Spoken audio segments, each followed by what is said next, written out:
Hello everyone, welcome to my channel. I am here to help you today. I know you use this video to fall asleep, so before that, like the video, and subscribe to the channel. Also, where are you from, and what time are you watching? Now get comfortable and relax. Case 1.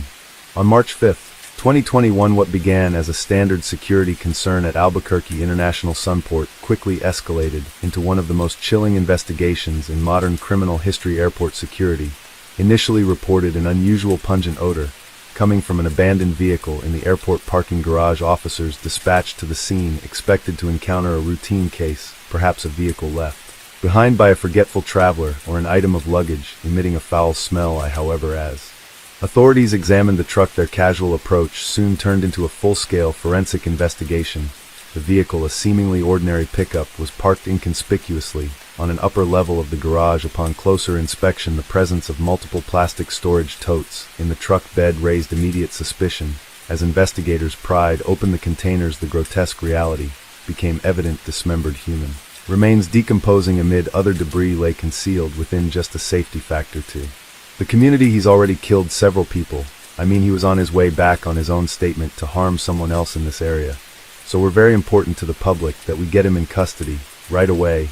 What initially seemed like a single gruesome crime quickly snowballed into something far more sinister. Unfortunately, that was the vehicle of our victim of the homicide in New Jersey. It was stolen from his garage. The way the remains were dismembered, packaged, and stored suggested premeditation rather than a spontaneous act of violence. He was highly dangerous and armed, and we were concerned for the safety of everyone. The discovery ignited a widespread investigation that would eventually link multiple missing persons cases and reveal a cross-state murder spree that shocked the nation. As forensic teams worked through the horrifying evidence found in the truck, investigators began retracing the vehicle's origins and ownership. Soon they discovered disturbing connections between the abandoned vehicle and a series of missing persons cases in Grants, New Mexico, a small community located about 80 miles west of Albuquerque. Among those missing were 21-year-old Matthew Miller, 39-year-old Jennifer Lannon, and 40-year-old Justin Mata, all of whom had mysteriously vanished in January 2021. Matthew Miller's vehicle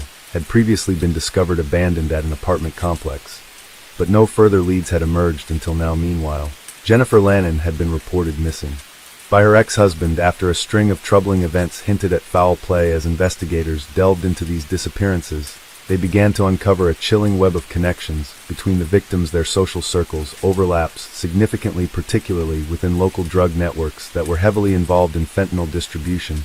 As pieces of the puzzle began to fall into place, one name consistently surfaced in relation to all of the missing individuals: Sean Lannon. Sean Lannon, a 47-year-old man with a deeply troubled past, soon became the primary suspect in what was now being investigated as a series of homicides. Lannon was intimately connected to at least one of the victims. Jennifer Lannon was his ex-wife and the mother of his children. However, as police expanded their search, they realized his involvement likely extended far beyond familial ties. Lannon had a history of erratic behavior marked by substance abuse, financial troubles, and a string of volatile personal relationships. While he initially cooperated with police inquiries. Hey Sean, this detective attorney, how are you doing?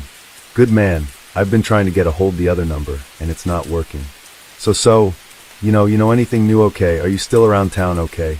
How's the kids doing? Living with D again, or still okay? No, we've made some progress here, and there I've got a bunch of pictures of different vehicles. I'd like you to take a look at, see if you could help me identify him. Okay, tomorrow would be great. Just give me a heads up anytime. All right. I appreciate it. We're good. Was technically the one left. Okay. All right. What, any idea what time? Tomorrow. Okay. All right. Just make sure the kids are taken care of, and we'll go from there. All right.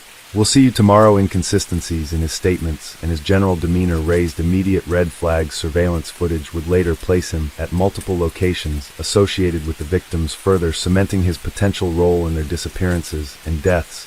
One particularly alarming revelation came from witness statements indicating that Landon had borrowed an electric saw shortly before the victims' remains were discovered. The forensic evidence from the crime scene showed that the bodies had been dismembered in a manner consistent with the use of such a tool, strengthening the case against him.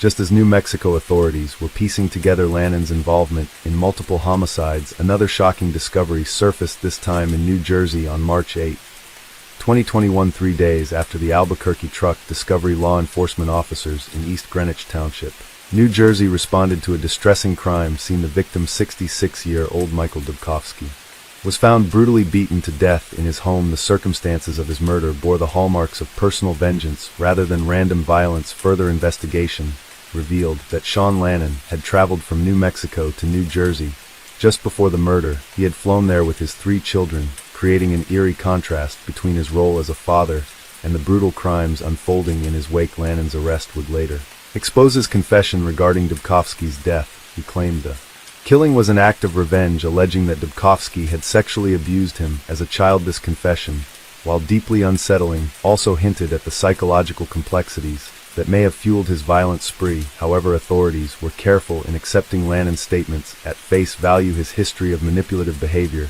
and his self-serving confession suggested he was capable of distorting reality to fit his own narrative. Sean Lannon's killing spree came to an end on March 10, 2021. When authorities apprehended him in Missouri at the time of his arrest, he was driving a stolen vehicle linked to the New Jersey crime, further tying him to the case following his capture. He was extradited to New Jersey, where he faced immediate charges for the murder of Michael Dubkovsky. In court, Lannon pleaded guilty to Dubkovsky's murder as part of a plea deal that resulted in a 35-year sentence. However, this was only the beginning of his legal battles. Back in New Mexico, prosecutors worked tirelessly to assemble a case against him for the murders of Jennifer Lannon, Matthew Miller, Justin Mata, and Randall Apostolin, an associate who had allegedly helped Lannon transport the plastic totes containing human remains before becoming a victim himself. While in custody, Lannon made a chilling claim. He confessed to killing up to 16 people. This statement sent shockwaves through law enforcement agencies, as it implied the existence of additional victims beyond the 5 confirmed murders already linked to him. However, authorities exercised caution in fully accepting this number. Many of Lannon's alleged killings had no corroborating evidence, and despite his confessions, no additional bodies had been discovered. Some believed he was exaggerating in an attempt to manipulate legal proceedings or build a certain image of himself, regardless of whether Lannon had more victims. The confirmed murders painted a gruesome picture of a highly methodical killer with a disturbing ability to hide in plain sight. The Sean Lannon case left lasting scars on the communities affected by his crimes. Families of the victims were left grappling with unanswered questions and unimaginable grief, while local authorities were forced to confront the systemic failures that allowed his violent actions to go unchecked for so long. Moreover, this case raised critical legal and jurisdictional challenges, as investigators from multiple states had to coordinate efforts across state lines. The complexities of prosecuting crimes spanning different jurisdictions underscored the need for more efficient interagency collaboration in cases involving serial offenders. Ultimately, the Lannon case serves as a grim reminder of the hidden dangers lurking beneath troubled personal histories and unchecked criminal behavior. As the legal system continues to process his crimes, the haunting specter of possible additional victims ensures that the investigation into his past remains ongoing. With Lannon now behind bars, the pursuit of full justice continues, not only for those he has already been convicted of killing, but for any others who may have fallen victim to his brutal rampage. Sean Lannon's crimes have prompted intense discussions among criminologists and psychologists regarding what drives a person to commit such gruesome and calculated acts of violence. His history of substance abuse, claims of past victimization, and volatile personal relationships suggest a deeply troubled individual whose unchecked psychological struggles may have contributed to his eventual descent into murder. Some experts have pointed to antisocial personality disorder and psychopathy, conditions often characterized by a lack of empathy, manipulativeness, and a disregard for societal norms as potential factors in his behavior. Others have suggested that his traumatic childhood experiences, particularly his claims of sexual abuse at the hands of Michael Dubkovsky, may have played a role in shaping his violent tendencies. Regardless of the underlying psychological motivations, Lannon's methodical approach to dismemberment, disposal, and deception demonstrates a high level of premeditation and emotional detachment, traits commonly observed in serial offenders. His ability to maintain relationships while hiding his crimes, as well as his capacity to move seamlessly between different states without raising immediate suspicion, further reinforces the idea that Lannon was highly manipulative in calculating. These insights into his psyche are not just relevant for understanding his actions, but also for improving law enforcement strategies in identifying and apprehending similar offenders in the future. As investigators pieced together the events leading up to the discovery of Lannon's crimes, a troubling question emerged: could these murders have been prevented? Looking back, multiple red flags were present in Lannon's past, including domestic disturbances, drug-related incidents, and psychological instability. His volatile behavior, particularly in his relationships, was well documented, and some of the victims had expressed concerns about him before their disappearances. This case has forced authorities to re-examine the gaps in the justice system that allowed dangerous individuals to operate undetected. One major concern is the inconsistent communication between law enforcement agencies across state lines. If there had been more efficient sharing of information between New Mexico and New Jersey officials, it is possible that Lannon's movements and pattern of violence could have been recognized earlier. Additionally, Lannon's reported history of childhood abuse raises important questions about the long-term psychological impact of trauma and the lack of adequate mental health interventions. While personal responsibility remains a crucial factor, cases like this highlight the need for better mental health resources, particularly for individuals with violent tendencies and histories of abuse. A stronger early intervention system, one that prioritizes mental health evaluations, support programs, and closer monitoring of individuals with violent inclinations, could potentially reduce the likelihood of such tragic events occurring in the future. The Sean Lannon case will undoubtedly be remembered as a dark chapter in American criminal history, not only for the brutality of his actions, but also for the lessons it has forced society to confront. His ability to operate undetected across multiple states, his calculated disposal of bodies, and his twisted confessions have left law enforcement officials, legal experts, and the general public grappling with the unsettling reality of hidden dangers within communities as Lannon serves his 35-year sentence for the New Jersey murder. The New Mexico investigations remain ongoing, with prosecutors working to ensure he faces full accountability for all of his crimes. Meanwhile, the possibility of additional undiscovered victims continues to haunt both investigators and the families of missing persons, leaving open the chilling question of whether his confessed body count of May 16th in fact be accurate beyond the legal repercussions. This case has ignited discussions about crime prevention, mental health intervention, and systemic reform. It serves as a stark warning of how unchecked criminal behavior, combined with personal trauma and substance abuse, can escalate into a full-blown killing spree as law enforcement agencies adapt and refine their investigative methods. The lessons from the Lannon case will continue to shape future policies, ensuring that such horrors are prevented before they unfold. Even with Sean Lannon behind bars, law enforcement agencies continue to investigate the full scope of his crimes. His claim of up to 16 murders remains unverified, leaving authorities with a daunting challenge determining whether additional victims exist, and if so, identifying them. Many of Lannon's alleged victims were reportedly involved in drug-related activities or transient lifestyles, making it harder to track disappearances and corroborate his statements. Police in New Mexico, New Jersey, and other states remain vigilant, reviewing cold cases, missing persons reports, and unsolved homicides that could fit Lannon's modus operandi. His ability to move freely between states, commit crimes without immediate detection,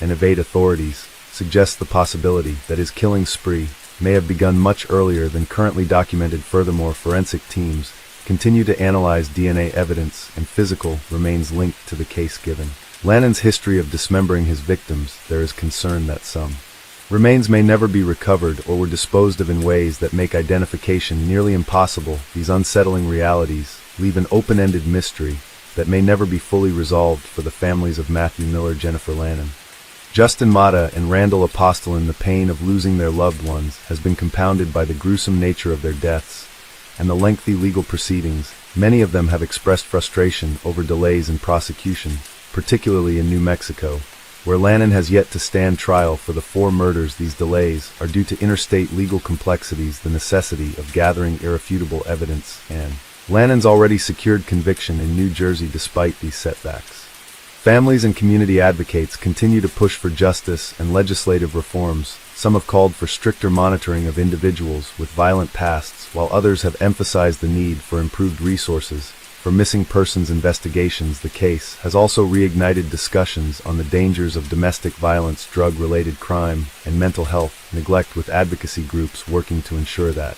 victims like Jennifer Lannon and others receive the attention and protection they deserve. Before tragedy struck, the Sean Lannon case is more than just a shocking true crime story.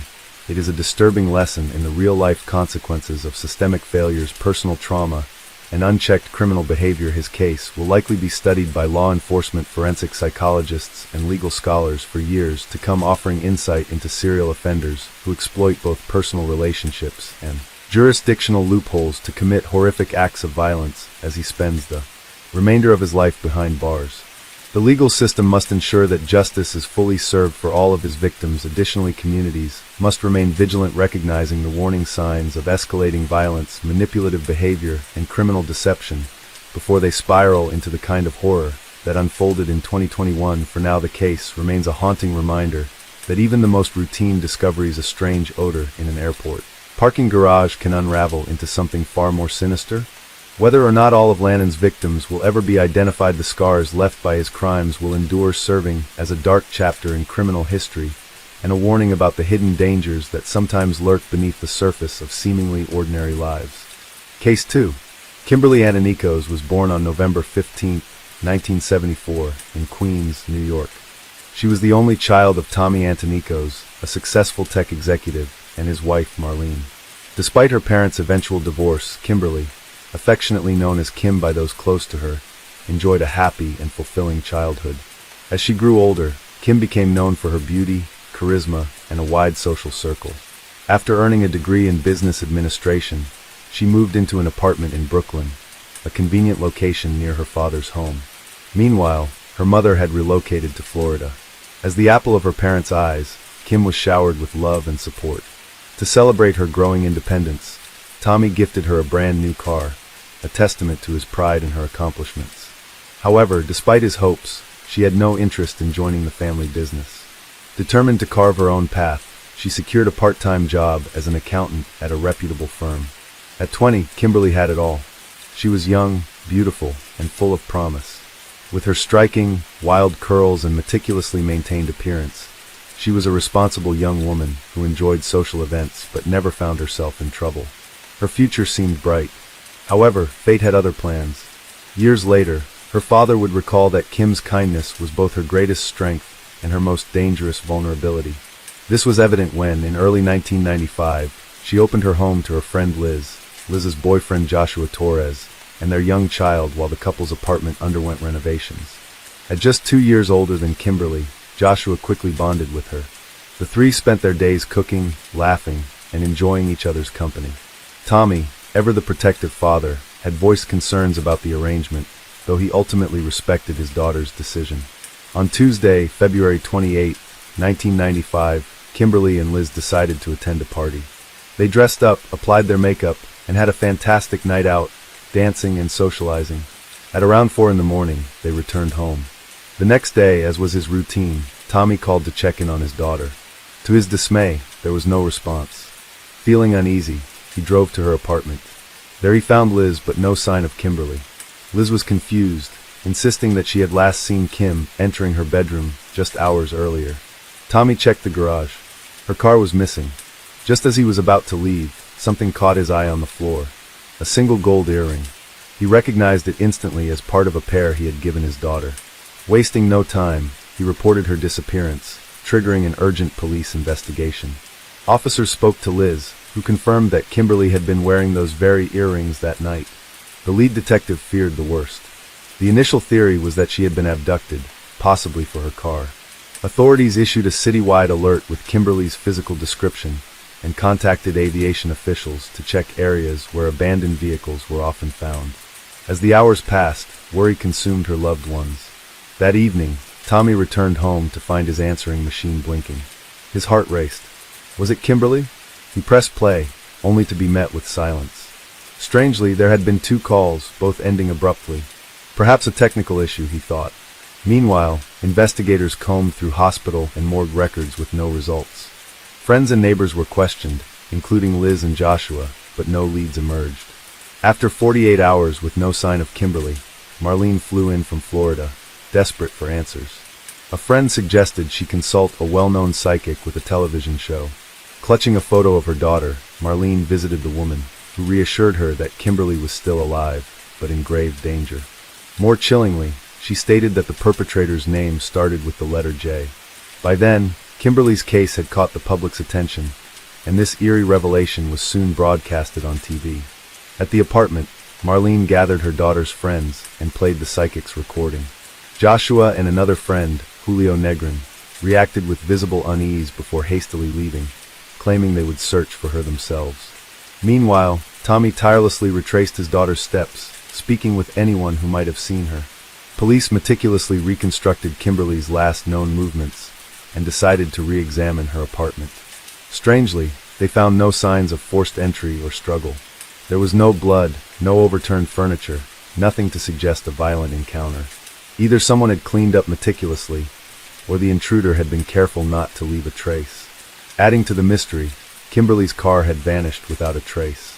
Investigators checked her bank records and discovered her credit card had last been used the night of the party. This ruled out the possibility that she had run away voluntarily. With no new leads, authorities turned to the psychic's claims. She insisted that Kimberly was being held by 4 people who wanted to make contact. However, she warned that time was running out. As tensions mounted, everyone close to Kimberly was under scrutiny, and yet the truth remained elusive. But one thing was clear. Someone in her inner circle knew more than they were letting on. As investigators delved deeper into the case, they discovered that 65 calls had been made from Kimberly's home phone on the morning of March 1st. This detail initially raised eyebrows, but Joshua quickly explained that he had made the calls himself, desperately trying to reach Kimberly's friends and acquaintances to figure out where she had spent the night and why she hadn't returned. He referred to her as his little sister. With the help of Liz, authorities documented what Kimberly was last seen wearing and created a composite sketch highlighting 2 of her distinguishing tattoos, a scorpion and an infinity symbol on her waist. On March 4th, firefighters responded to an emergency call about a fire in an abandoned house in Queens. Once the flames were extinguished, they made a horrifying discovery in the basement: a burned, bound, and gagged body. Forensic experts determined that the remains belonged to a woman in her early 20s. A few strands of long black hair had survived the fire, and traces of duct tape were found on the arms and legs. But the most chilling revelation was that she had been alive when the fire started. As forensic teams sifted through the ashes and analyzed dental records, it became evident that the fire had been deliberately set. The strong scent of gasoline and the staged nature of the scene left no doubt it was arson, not an accident. Eventually, dental analysis confirmed the worst fears. The remains belonged to Kimberly. The lead detective on the case was devastated upon receiving the confirmation. As expected, Kimberly's parents, Tommy and Marlene, were shattered. The brutal nature of her death sent shockwaves through the city, making headlines across major newspapers. Even in a place notorious for violent and bizarre crimes, Kimberly's murder stood out in its cruelty. No one could comprehend why someone would go to such lengths to destroy a young woman who had lived an upstanding life. Her funeral was attended by many loved ones, including Liz and Joshua. But while the case was garnering significant attention, the investigation had hit a wall. Determined not to let his daughter's killer go free, Tommy offered a $10,000 reward for any information leading to an arrest. He personally stationed himself outside Kimberly's old apartment building, questioning residents, searching for any clue that could assist law enforcement. Over time, this pursuit consumed him, turning into an all-encompassing mission. He spent 12 to 16 hours a day seeking answers, refusing to give up. One day, as Tommy wrestled with the unsolved mystery, he recalled something strange. Unanswered calls on Kimberly's answering machine, but no voicemail messages. The detail gnawed at him, making him question everything. A breakthrough seemed possible when officers located Kimberly's car parked in a quiet area, not far from where her body was found. They hoped to uncover fingerprints inside, but aside from a single strand of her hair and an earring, the vehicle had been meticulously cleaned. Any hope of major forensic evidence evaporated. As if the tragedy wasn't enough, Tommy soon found himself under suspicion. Rumors circulated that his wealth and success linked him to the local mafia. Some even speculated that Kimberly's death was a targeted attack against him. People from his own circle whispered accusations, but Tommy vehemently denied any involvement, both in Kimberly's murder and in any illicit dealings. When authorities conducted their own investigation into his business affairs, they found nothing illegal. Tommy was completely clean, yet, despite clearing his name, the case was growing cold. Months passed, leaving Tommy haunted by unanswered questions. Then, in July of that same year, a young man was arrested for burglary. Unexpectedly, he provided police with a shocking lead. He claimed to have overheard an acquaintance bragging about committing Kimberly's murder with a group of friends. The person he named? Joshua. Intrigued by this new lead, investigators called Joshua in for questioning again. He denied any involvement. However, during his conversation with detectives, he let something slip. He mentioned that, if he had been Kimberly's captor, he would have at least fed her. That statement set off alarms. Nowhere in the media coverage had there been any mention that Kimberly had suffered from starvation, dehydration, or exposure. Only police and forensic teams knew this grim detail, having deliberately withheld it from the public. Even Tommy had been kept in the dark to spare him from more pain. With suspicions mounting, detectives decided to dig deeper into Joshua's past. What they found only strengthened their case against him. In October 1989, he had been charged with promoting activities related to prostitution. 2 years later, he was arrested again, this time for assault and illegal imprisonment. At the time of Kimberly's disappearance, he was unemployed and living off his girlfriend's income while taking care of their young child, a lifestyle that gave him ample time to plan a crime. Investigators also noted that Joshua had been familiar with Kimberly's routines, which only raised more questions. If this was about money, why hadn't there been a ransom demand? Some speculated that Joshua saw no other way out, and in a desperate last-minute decision, chose to get rid of Kimberly. When investigators closely analyzed his phone records from that morning, they uncovered blatant lies in his statements. The numbers he dialed were mostly random contacts, people with no ties to Kimberly. Further digging into his search history revealed that on March 1st, Joshua had sent a series of cryptic messages. As law enforcement tightened their grip on him, they eventually reached one of his acquaintances, Julio. Not only did Julio confess, but he also cooperated fully, providing detectives with missing pieces of the puzzle. His statements led authorities to identify 2 other potential accomplices, Jose Negrin, who despite sharing a last name with Julio, was not related to him, and Nicola Libretti, a known figure in the criminal underworld, infamous under the alias Little Yi, or Pequeño Joda in Spanish. With 4 suspects, all with names starting with J, the case took a chilling turn. Within hours, both Joshua and Nicholas were placed under arrest. Nicola, already well known to law enforcement, had an extensive record that included robbery, illegal possession of firearms, and assault.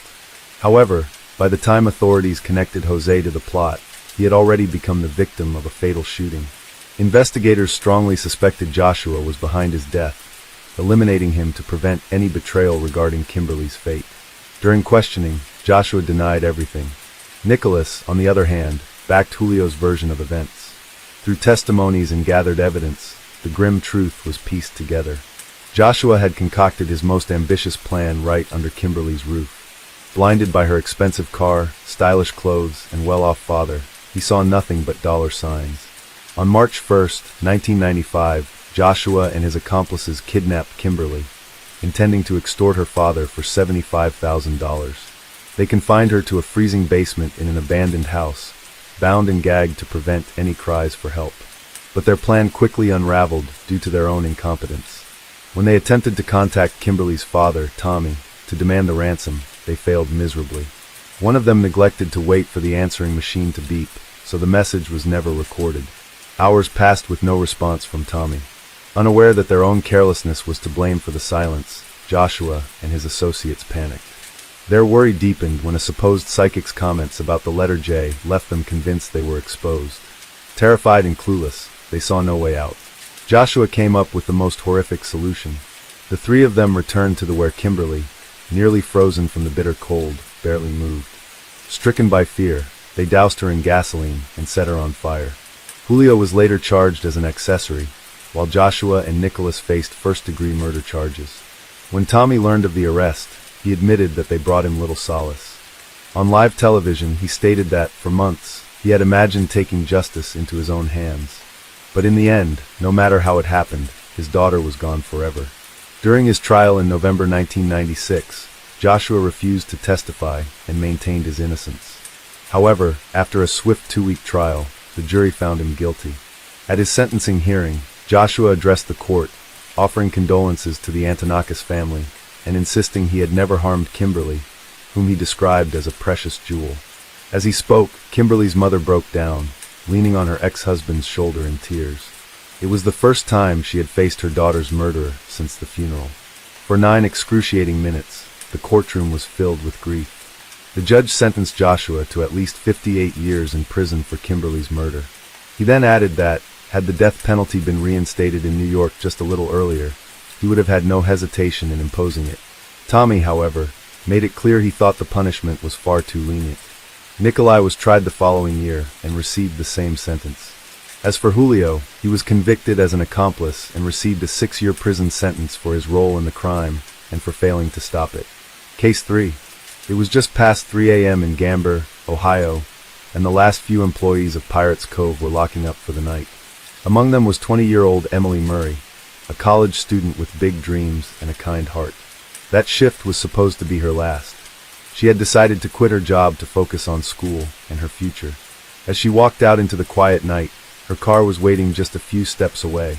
She had told her coworkers she was heading straight to her dorm to get some sleep, but something happened between the restaurant and her destination, something no one saw coming. By morning, Emily was nowhere to be found. Her bed was untouched, her books still on the shelf. She had missed class, hadn't called anyone, and worst of all, she skipped a close friend's birthday party, something she had been excited about for weeks. At first, people thought there had to be an explanation. Maybe she just needed space. But as the hours passed, worry turned into fear. Then, weeks later, investigators made a shocking discovery in an unexpected place.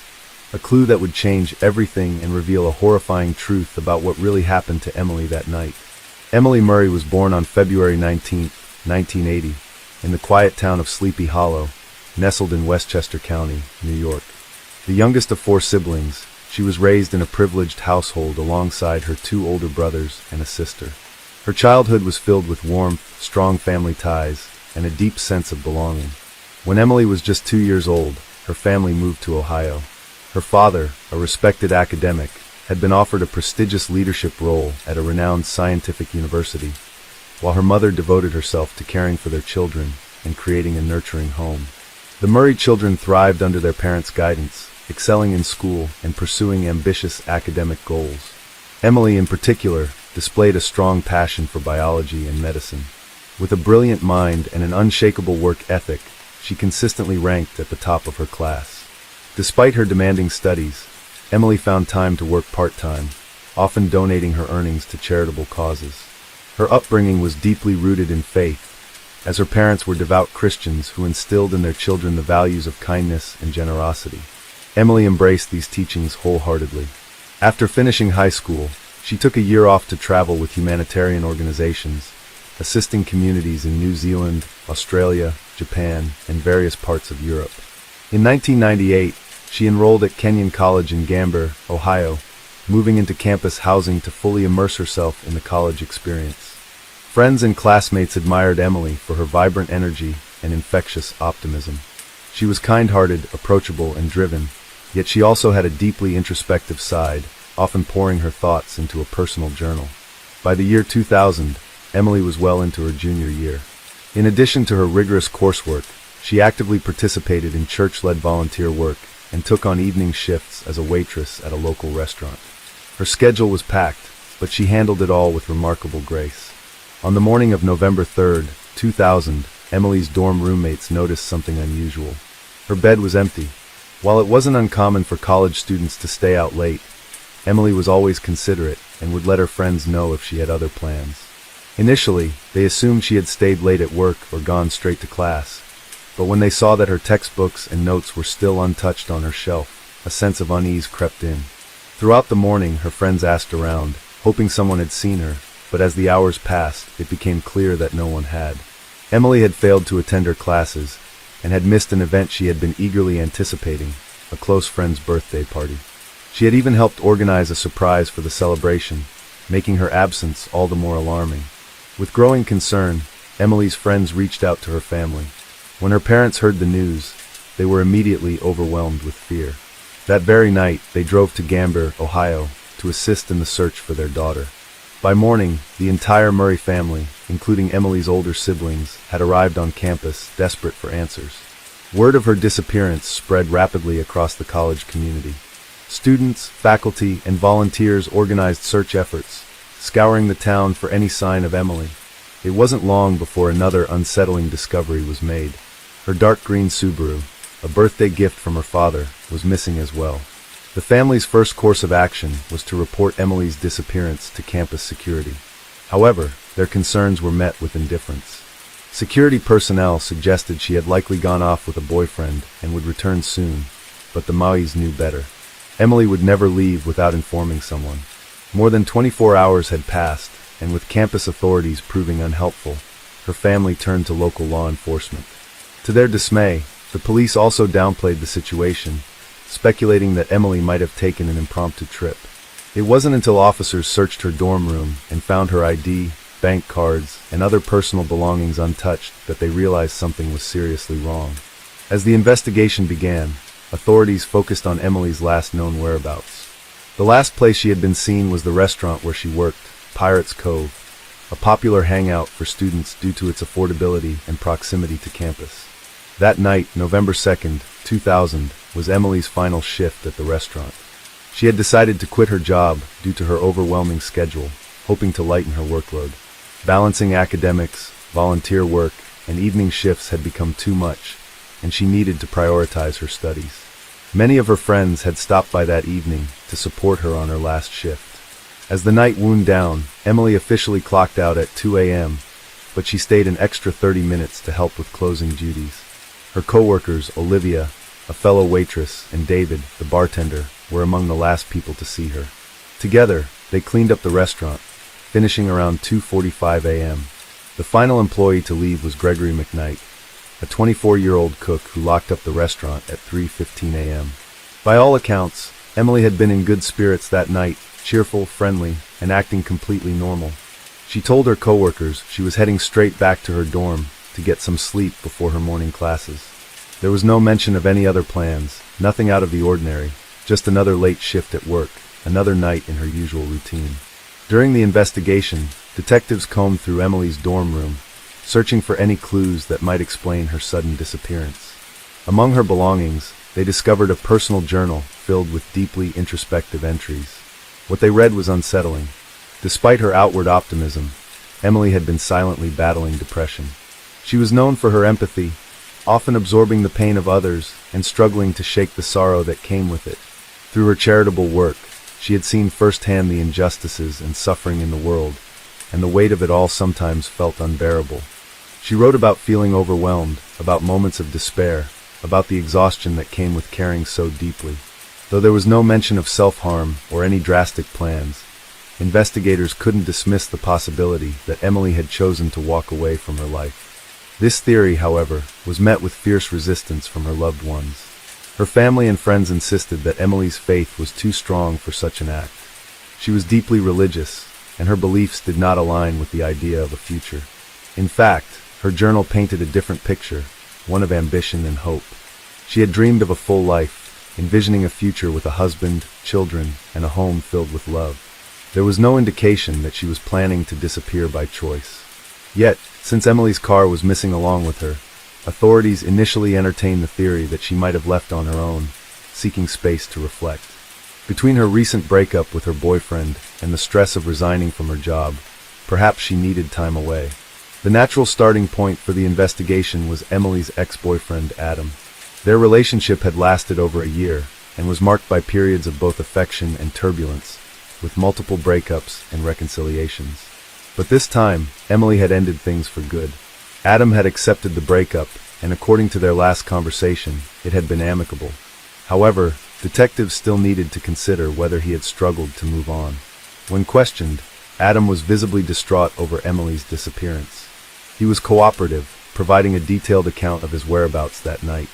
He and his roommate had stopped by the Pirates Cove, but left around midnight, returning to their dorm. Their alibi was confirmed by other students who had seen them in their dorm room throughout the night. With no evidence linking him to Emily's disappearance, Adam was quickly ruled out as a suspect. With Adam eliminated, detectives turned their attention to Emily's workplace. It wasn't long before they uncovered an intriguing lead, a workplace connection that could have been more than just professional.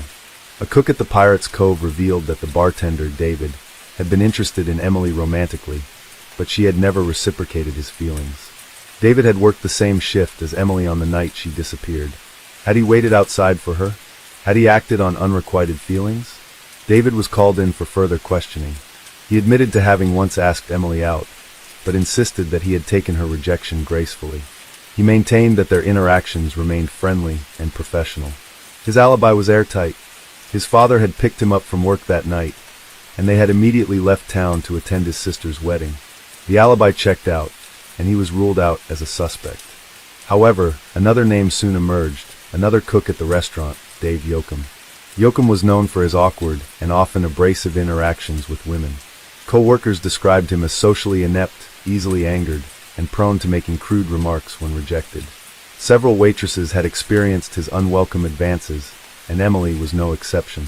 What made Yoakum even more suspicious was the timing of his sudden departure from the restaurant. Just 4 days after Emily's disappearance, he was fired following a heated argument at work. Detectives wasted no time tracking Yoakum down. When questioned, he expressed shock at being considered a suspect. He readily provided an alibi. On the night Emily disappeared, he had attended a concert in a nearby city. Multiple friends confirmed his story, and ticket receipts corroborated his claim. With Yoakum cleared, the case hit another dead end. As weeks passed with no new leads, hope began to wane. Then, an unexpected piece of information surfaced. 2 months before Emily vanished, on October 1st, 2000, a minor car accident occurred on the outskirts of Harrison, a small town in Ohio. A man named Ronaldo Hopkins had been driving home when an old Buick swerved into his lane, causing a collision. Hopkins got out to check the damage and noticed something unusual. The trunk of the other driver's car had popped open from the impact, revealing a firearm inside. Alarmed, Hopkins called the police. The driver was fined and the weapon was confiscated, but authorities allowed him to leave. At the time, this incident seemed like nothing more than a routine accident. But on December 9, 2000, more than a month after Emily's disappearance, that same driver was charged with theft. When officers were sent to his residence, a trailer in a remote, desolate part of town, they stumbled upon something unexpected. Parked behind the trailer was a dark green Subaru. When they ran the plates, they confirmed the shocking truth. The vehicle belonged to Emily Murray.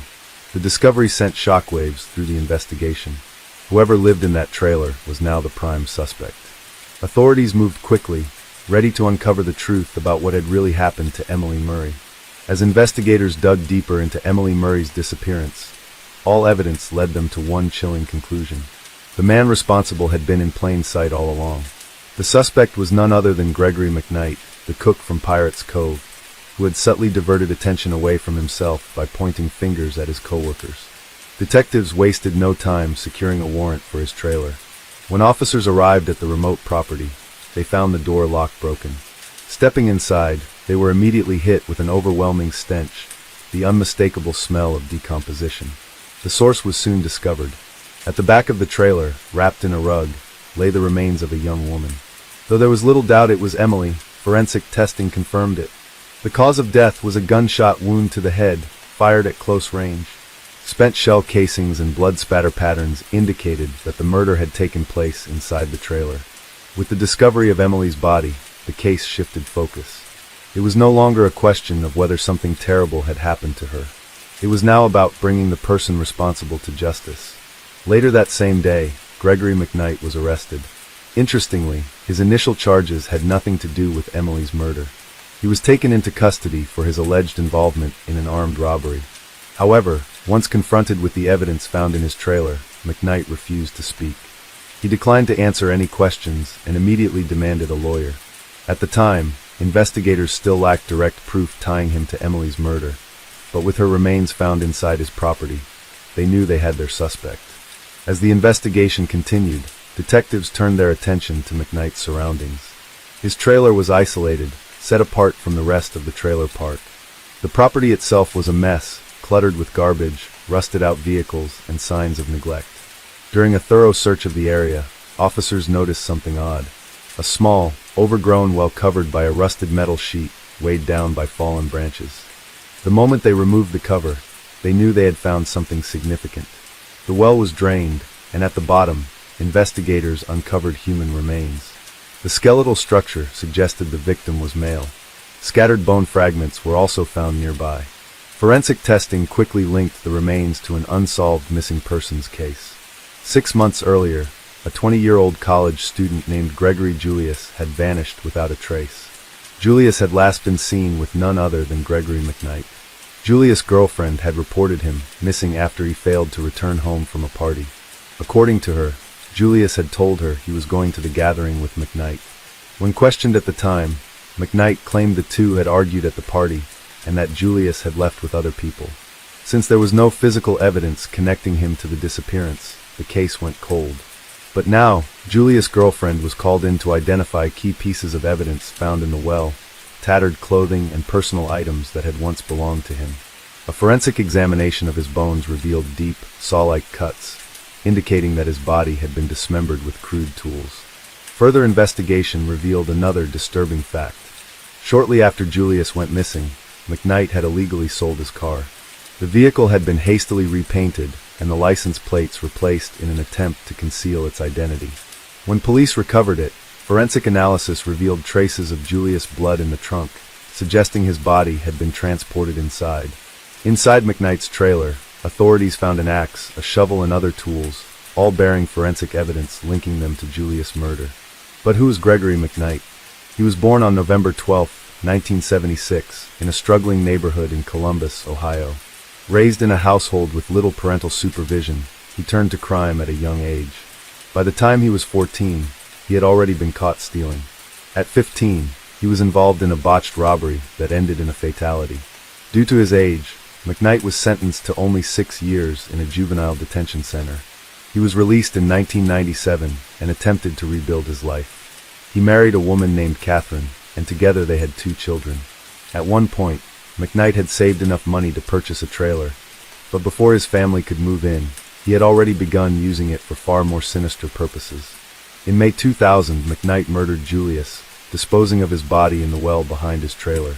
6 months later, he killed Emily Murray, leaving her remains to decompose inside the trailer itself. During the investigation, McKnight's wife, Catherine, admitted she had long suspected something was off. He would frequently visit the trailer alone, refusing to let her come near it. She had assumed he was using it as a hideout or meeting place for criminal activity, but she had never imagined the horrific truth. Despite the overwhelming amount of evidence against McKnight, much of it was circumstantial when it came to Julius' murder. Since investigators couldn't determine the exact location where Julius was killed, prosecutors were unable to seek the death penalty for that case. Emily's case, however, was more straightforward. Her remains had been found inside McKnight's trailer, and all evidence pointed to the crime occurring there. Yet one question remained unanswered. Why? Unlike many violent crimes, there was no clear motive. Emily had not been robbed or assaulted, and her car had been left abandoned behind the trailer. Even co-workers who had worked alongside McKnight testified that he had always treated Emily with respect.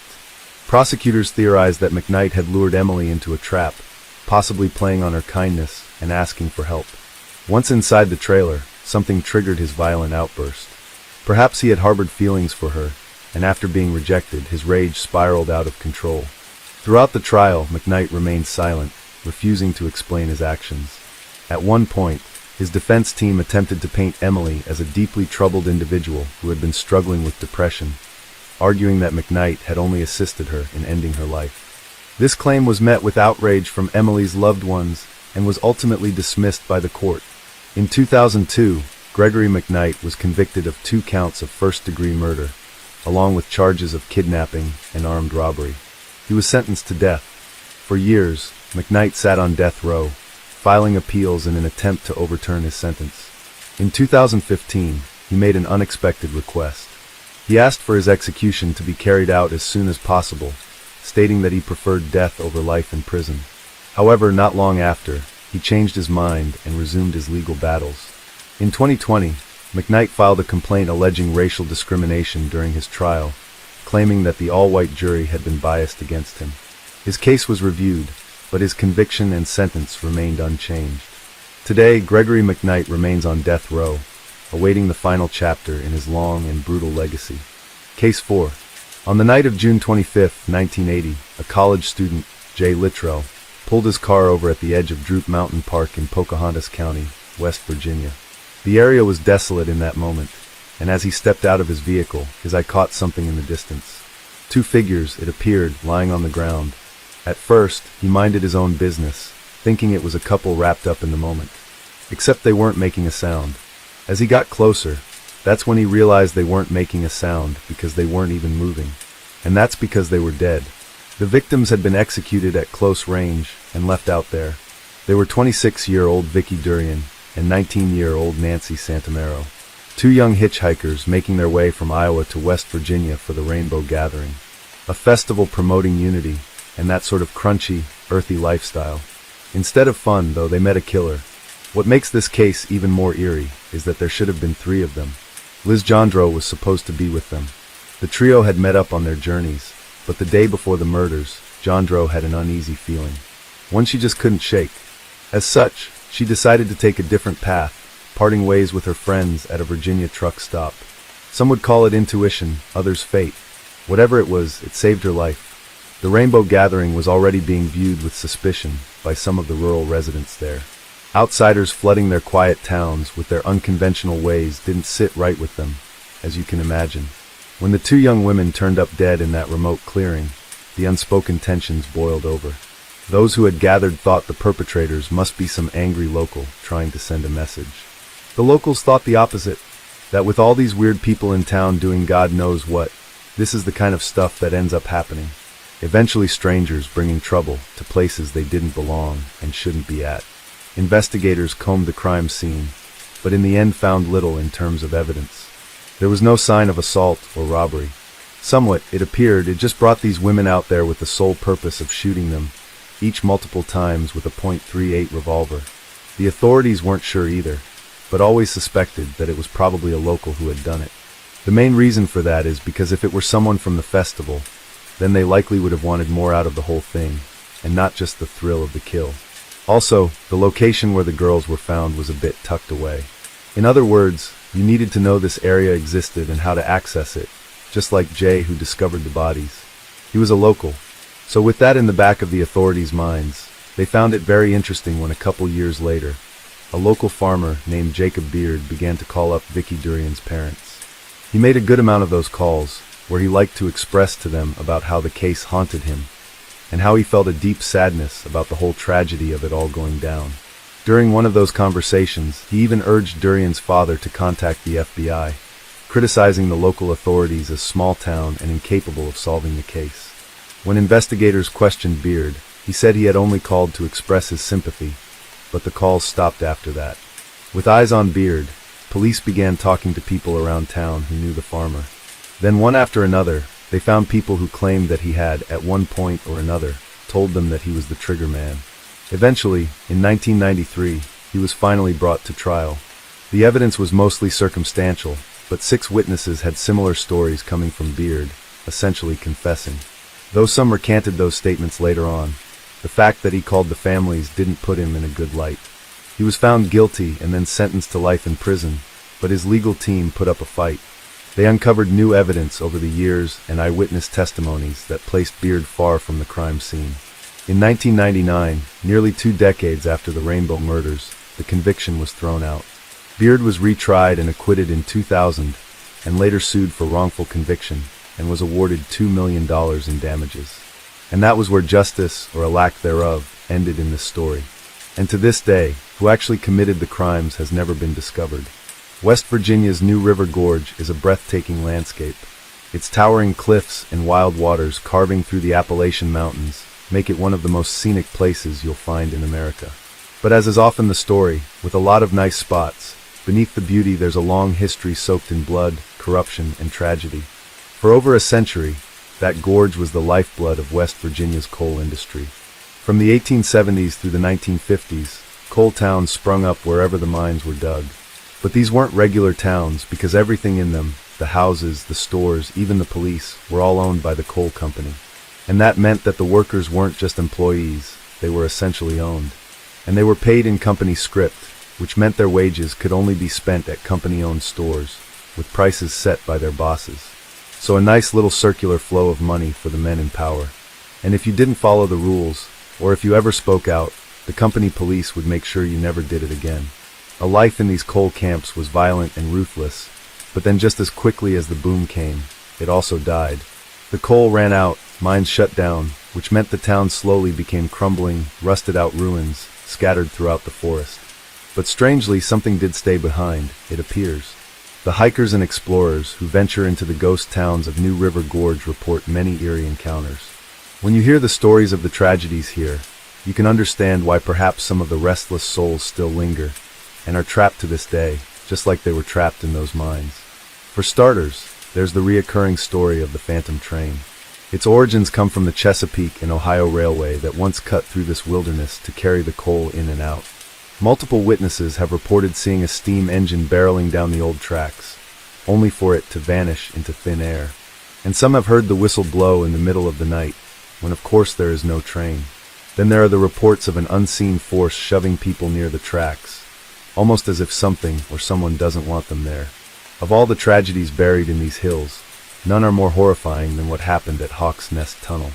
In the 1930s, over 3,000 men were sent into Gauley Mountain to dig a tunnel by hand, and it was dark, cramped, and suffocating.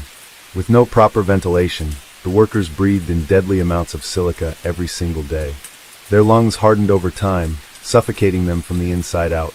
And some estimates say over 1/3 of the miners died here on the job.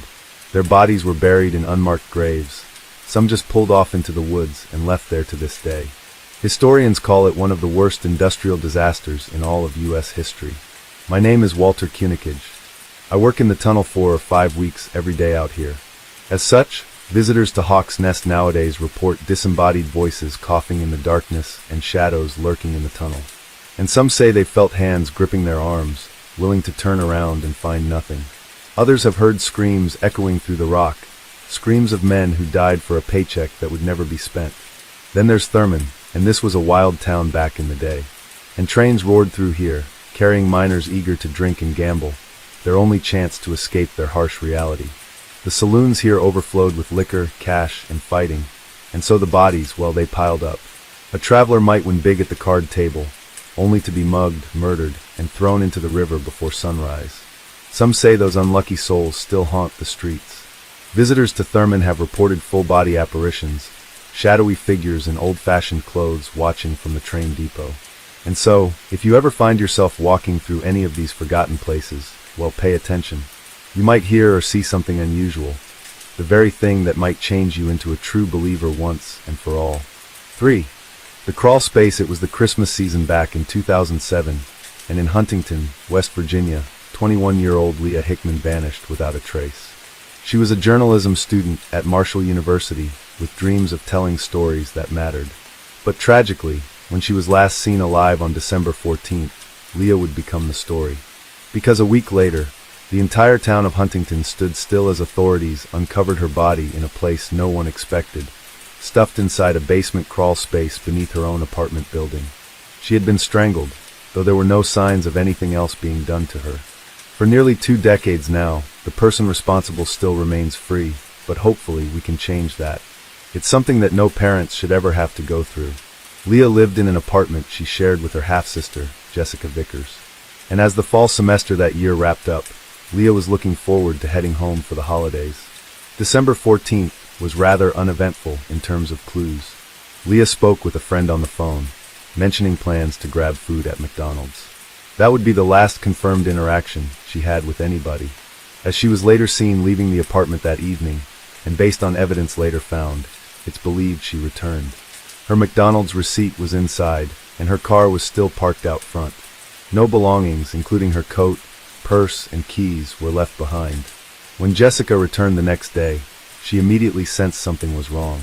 Only a cell phone was missing, but everything else, everything she would have needed if she had left voluntarily, was still in the apartment. A real panic began to set in when she didn't show up for her shift the following day at Dress Bar. She was known to be reliable and never missed a shift without calling in. Her friends and family began searching, hoping this was just some misunderstanding. As hours turned into days and Leah remained missing, the gravity of the whole situation began to really sink in. Leah's mom reported her missing on December 16th, and immediately the search began. Law enforcement and volunteers flooded the city, searching for any trace of her, and the case began to pick up steam in the media. Then, a week later, on December 21st, came the devastating news. Leah's body, discovered in the crawlspace, had been tucked away in a dark, hidden area attached to the laundry room. It was a place only someone familiar with the building would have known about. So, from the beginning, investigators believed that Leah knew her killer. There were no signs of forced entry, or anything wrong with the apartment itself. So, whoever did this had likely been allowed in, but they then overpowered her without much of a fight. Maybe they had even been shown that little crawlspace by Leah herself at some point prior to the murder. Whoever did this was likely a friend, or even a lover. Still, despite all this clarity on the case, no arrests were ever made. No suspect was ever even officially named. In 2014, an eerie reminder of the case resurfaced when somebody spray-painted "Who Killed Leah Hickman" on the very building where she had lived and died. It was an odd, random occurrence on an otherwise insignificant April day.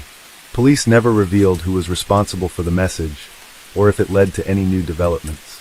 For years, speculation has swirled around the people closest to the young woman. Was it somebody she trusted? A neighbor, maybe? You could speculate over many people, but no one has ever been caught. While investigators have never disclosed whether DNA was recovered, advances in forensic science continue to offer hope. Only his father, Ron, remains steadfast in his belief that someday, DNA technology will provide the answer they so desperately need. And hopefully that day will come soon. With all the advances they've had in technology, especially DNA technology, hopefully that will lead to a resolution in the case. Number 2. The Playground of Lost Souls. The story of Lake Shawnee Amusement Park technically begins in 1926, when entrepreneur Conley Sneed Sr. saw potential in an open stretch of land in Mercer County, West Virginia. He envisioned a grand playground for working-class families, a place where coal miners could bring their children to escape the drudgery of daily life. And for a time, his dream came true. The families flocked to the park, taking in the man-made swimming lake, the race track, and the small cabins built for overnight guests. But what Sneed didn't realize, and what no one at the time fully understood, was that this amusement park was built on land soaked in blood. By the 1950s, Lake Shawnee had already begun to cultivate an unsettling reputation. One of the most well-known incidents involved a young girl on a swing ride. She was having a great old time until the unthinkable happened. A delivery truck, either by mistake or cruel fate, backed directly into her swing at full speed. In an instant, she was killed on the spot. A few years later, another terrifying incident happened when a young boy drowned in the lake, his arm trapped in a drainage pipe as helpless onlookers watched. These tragedies, it appeared, were more than just isolated accidents. They were part of a pattern, one that stretched back centuries. By 1966, there were just too many bad things to ignore. It finally became too much. The park shut its doors and was abandoned. And for 2 decades, that's how it sat. But in the 1980s, a man named Gaylord White saw an opportunity. He acquired the land, planning to restore the amusement park to its former glory. And for a short time, Shawnee saw visitors once again. But it was doomed to fail. Rising insurance costs forced White to shut down after only 3 years. It seemed no matter how hard people tried, this place was destined to remain a ghost of what it once was. With the amusement park permanently closed, the White family then turned to other ideas. Fishing tournaments, mud-bogging events, anything to keep the land useful. And that's when they really uncovered something truly disturbing. While excavating for a mud-bogging track, the family stumbled upon human remains. They called in experts from Marshall University. What they found changed everything. Mass graves, buried beneath the soil were the bones of the Shawnee people. An estimated 3,000 remains in total, all resting beneath what had once been a place of fun and games. As it turns out, the land had also been home to Mitchell Clay, one of the first European settlers in Mercer County. And in 1783, his family became the target of a brutal Shawnee raid. His son and daughter were slaughtered on the property, while his third child, Ezekiel, was dragged into Ohio and burned alive. And their remains too were buried on the property. And so now the question became, was Lake Shawnee cursed? Or were the spirits of the past simply refusing to be forgotten? Now people have tried to answer those questions. Paranormal investigators, thrill seekers, and skeptics alike have all gone to check it out. Some say the little girl who died on the swings still lingers near the ride that took her life. Sometimes the seat will start to move. You'll feel cold air blowing through the seat and into the palm of your hand. And when you get to the middle, you'll feel something warm. And we believe that's her spirit. The boy who drowned in the lake is also said to roam the park. But rather than reliving his final moments, he watches over visitors, greeting them near the entrance, as if welcoming them into his world. Now there's many other stories, but interestingly, the spirits, if they do live here, don't seem to be vengeful. There are no reports of malevolent forces, demonic entities, or dark curses. Instead, the ghosts of Lake Shawnee seem to be playful. And so, Lake Shawnee Amusement Park may not be so abandoned as it appears. We're going to let the park do as it wants. We're going to let the land do whatever it wants to do. What does that mean? 37-year-old Tim Good was a dairy farmer with a kind heart. He worked tirelessly, tending to his 350-acre plot of land in Collinsville, Pennsylvania. He made a decent living at it, liked to help out the community, employing those in need who were willing to get their hands dirty. A young teen named Gene Kennedy was one of those people. A kid who needed stability, so Tim took him under his wing, giving him a life on the farm and a place to call home.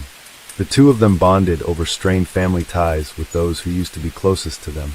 And Tim, who was always trying to better himself, eventually found some more comfort in a preacher named David Freeman. Freeman was a man of faith, offering guidance, and Tim took to him like a duck to water.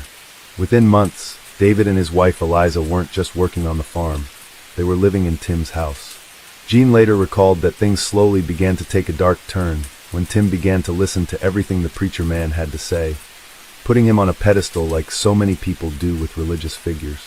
Tim thought he found somebody he could trust, somebody that was pretty well educated that would more or less stick with him instead of everybody else turning him away. I think that's what Tim wanted and needed. And David, well, he took full advantage of this and soon started acting like he owned the farm.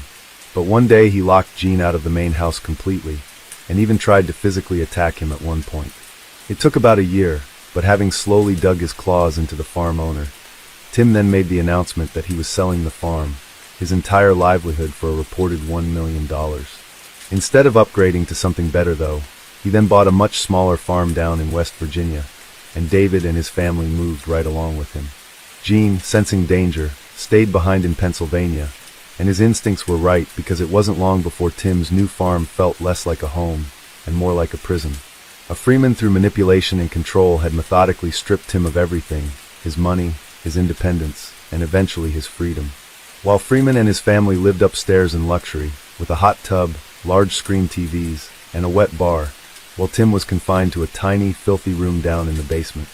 The neighbors started noticing his absence, but any questions were met with vague responses or outright lies. And then one day, Tim vanished completely. The last confirmed sighting of him was in November of 1993, when he purchased a handgun at a Walmart. He was probably sensing the danger he was in, though it doesn't appear he ever got the chance to defend himself. In October of 1994, nearly a year later, neighbors saw Freeman, his wife, and their children leaving the home in a taxi. A fallen tree had blocked the road, forcing them to stop to talk to some of the locals. When asked about Tim, Freeman claimed he had no idea where he was. I asked him where Tim was at, and he said he hadn't seen Tim for a long time, and he had no idea. Shortly after that, an intruder, perhaps a concerned neighbor, entered the now abandoned farmhouse and made a gruesome discovery. Tim Good's corpse was rotting in the basement, and it had been there for a long time. The air vents in the house that led downstairs had been sealed up, preventing the stench of decay from seeping into the rest of the home. And all the while, the Freemans upstairs freely continued on living, choosing only to take off once they had burned through all of Tim's cash. And when investigators searched the house, there they found Freeman's personal diaries. Page after page detailed the slow, psychological destruction of Tim Good. He wrote about how he manipulated him, how he controlled his eating, his work, and his every move. From there, for nearly 2 years, Freeman remained a ghost, and that is until one phone call changed everything. In 1996, a viewer watching Unsolved Mysteries recognized him and called in a tip. The next day, authorities descended on a house in Sterling and took Freeman, now going by Winston George Jelks, into custody. After years of manipulation, exploitation, and ultimately murder, you might expect Freeman to receive a harsh sentence, but that's not what happened. In October of '97, he pled guilty to voluntary manslaughter and was sentenced to just 10 years in prison.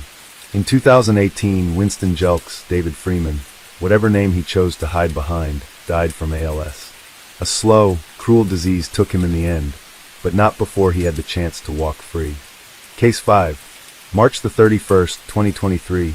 a cool spring morning in Winona, Minnesota. The day started like any other for 26-year-old Madeline Kingsbury, a devoted mother, a hard-working professional, and a woman quietly preparing for a new chapter in her life. By 8 a.m., she and her longtime partner, Adam Fravel, dropped off their 2 young children at daycare. Security cameras captured her dark blue Chrysler Town and country minivan, pulling back into the driveway shortly after. And then she was gone. The Fillmore County community and surrounding areas are coming together to bring her home. When's the last time you heard from her or anything like that? This morning, when I last heard from her, I hugged her behind her and I said, "You don't end up like that in the community." And I know that was really bad. At 8:20 p.m., the Winona Police Department was called and an investigation was launched. When officers arrived at her home, they found no signs of forced entry, no struggle, no indication that Maddie had left willingly. Even more unsettling, her phone, wallet, ID, and keys were all inside. Her minivan was still parked outside. Whatever had happened to Maddie, it happened fast. For more than 2 months, search teams combed the fields, rivers, and wooded areas surrounding Winona. Thousands of volunteers joined the effort, but the only thing they found was silence. Then on June 7, 2023, that silence was shattered. Roughly 46 miles south of Winona, along a remote stretch of highway in Fillmore County, human remains were discovered in a wooded area near the Mississippi River. The condition of the body suggested it had been there for weeks, exposed to the elements, hidden from sight. Investigators worked quickly, but deep down, everyone feared what they already knew.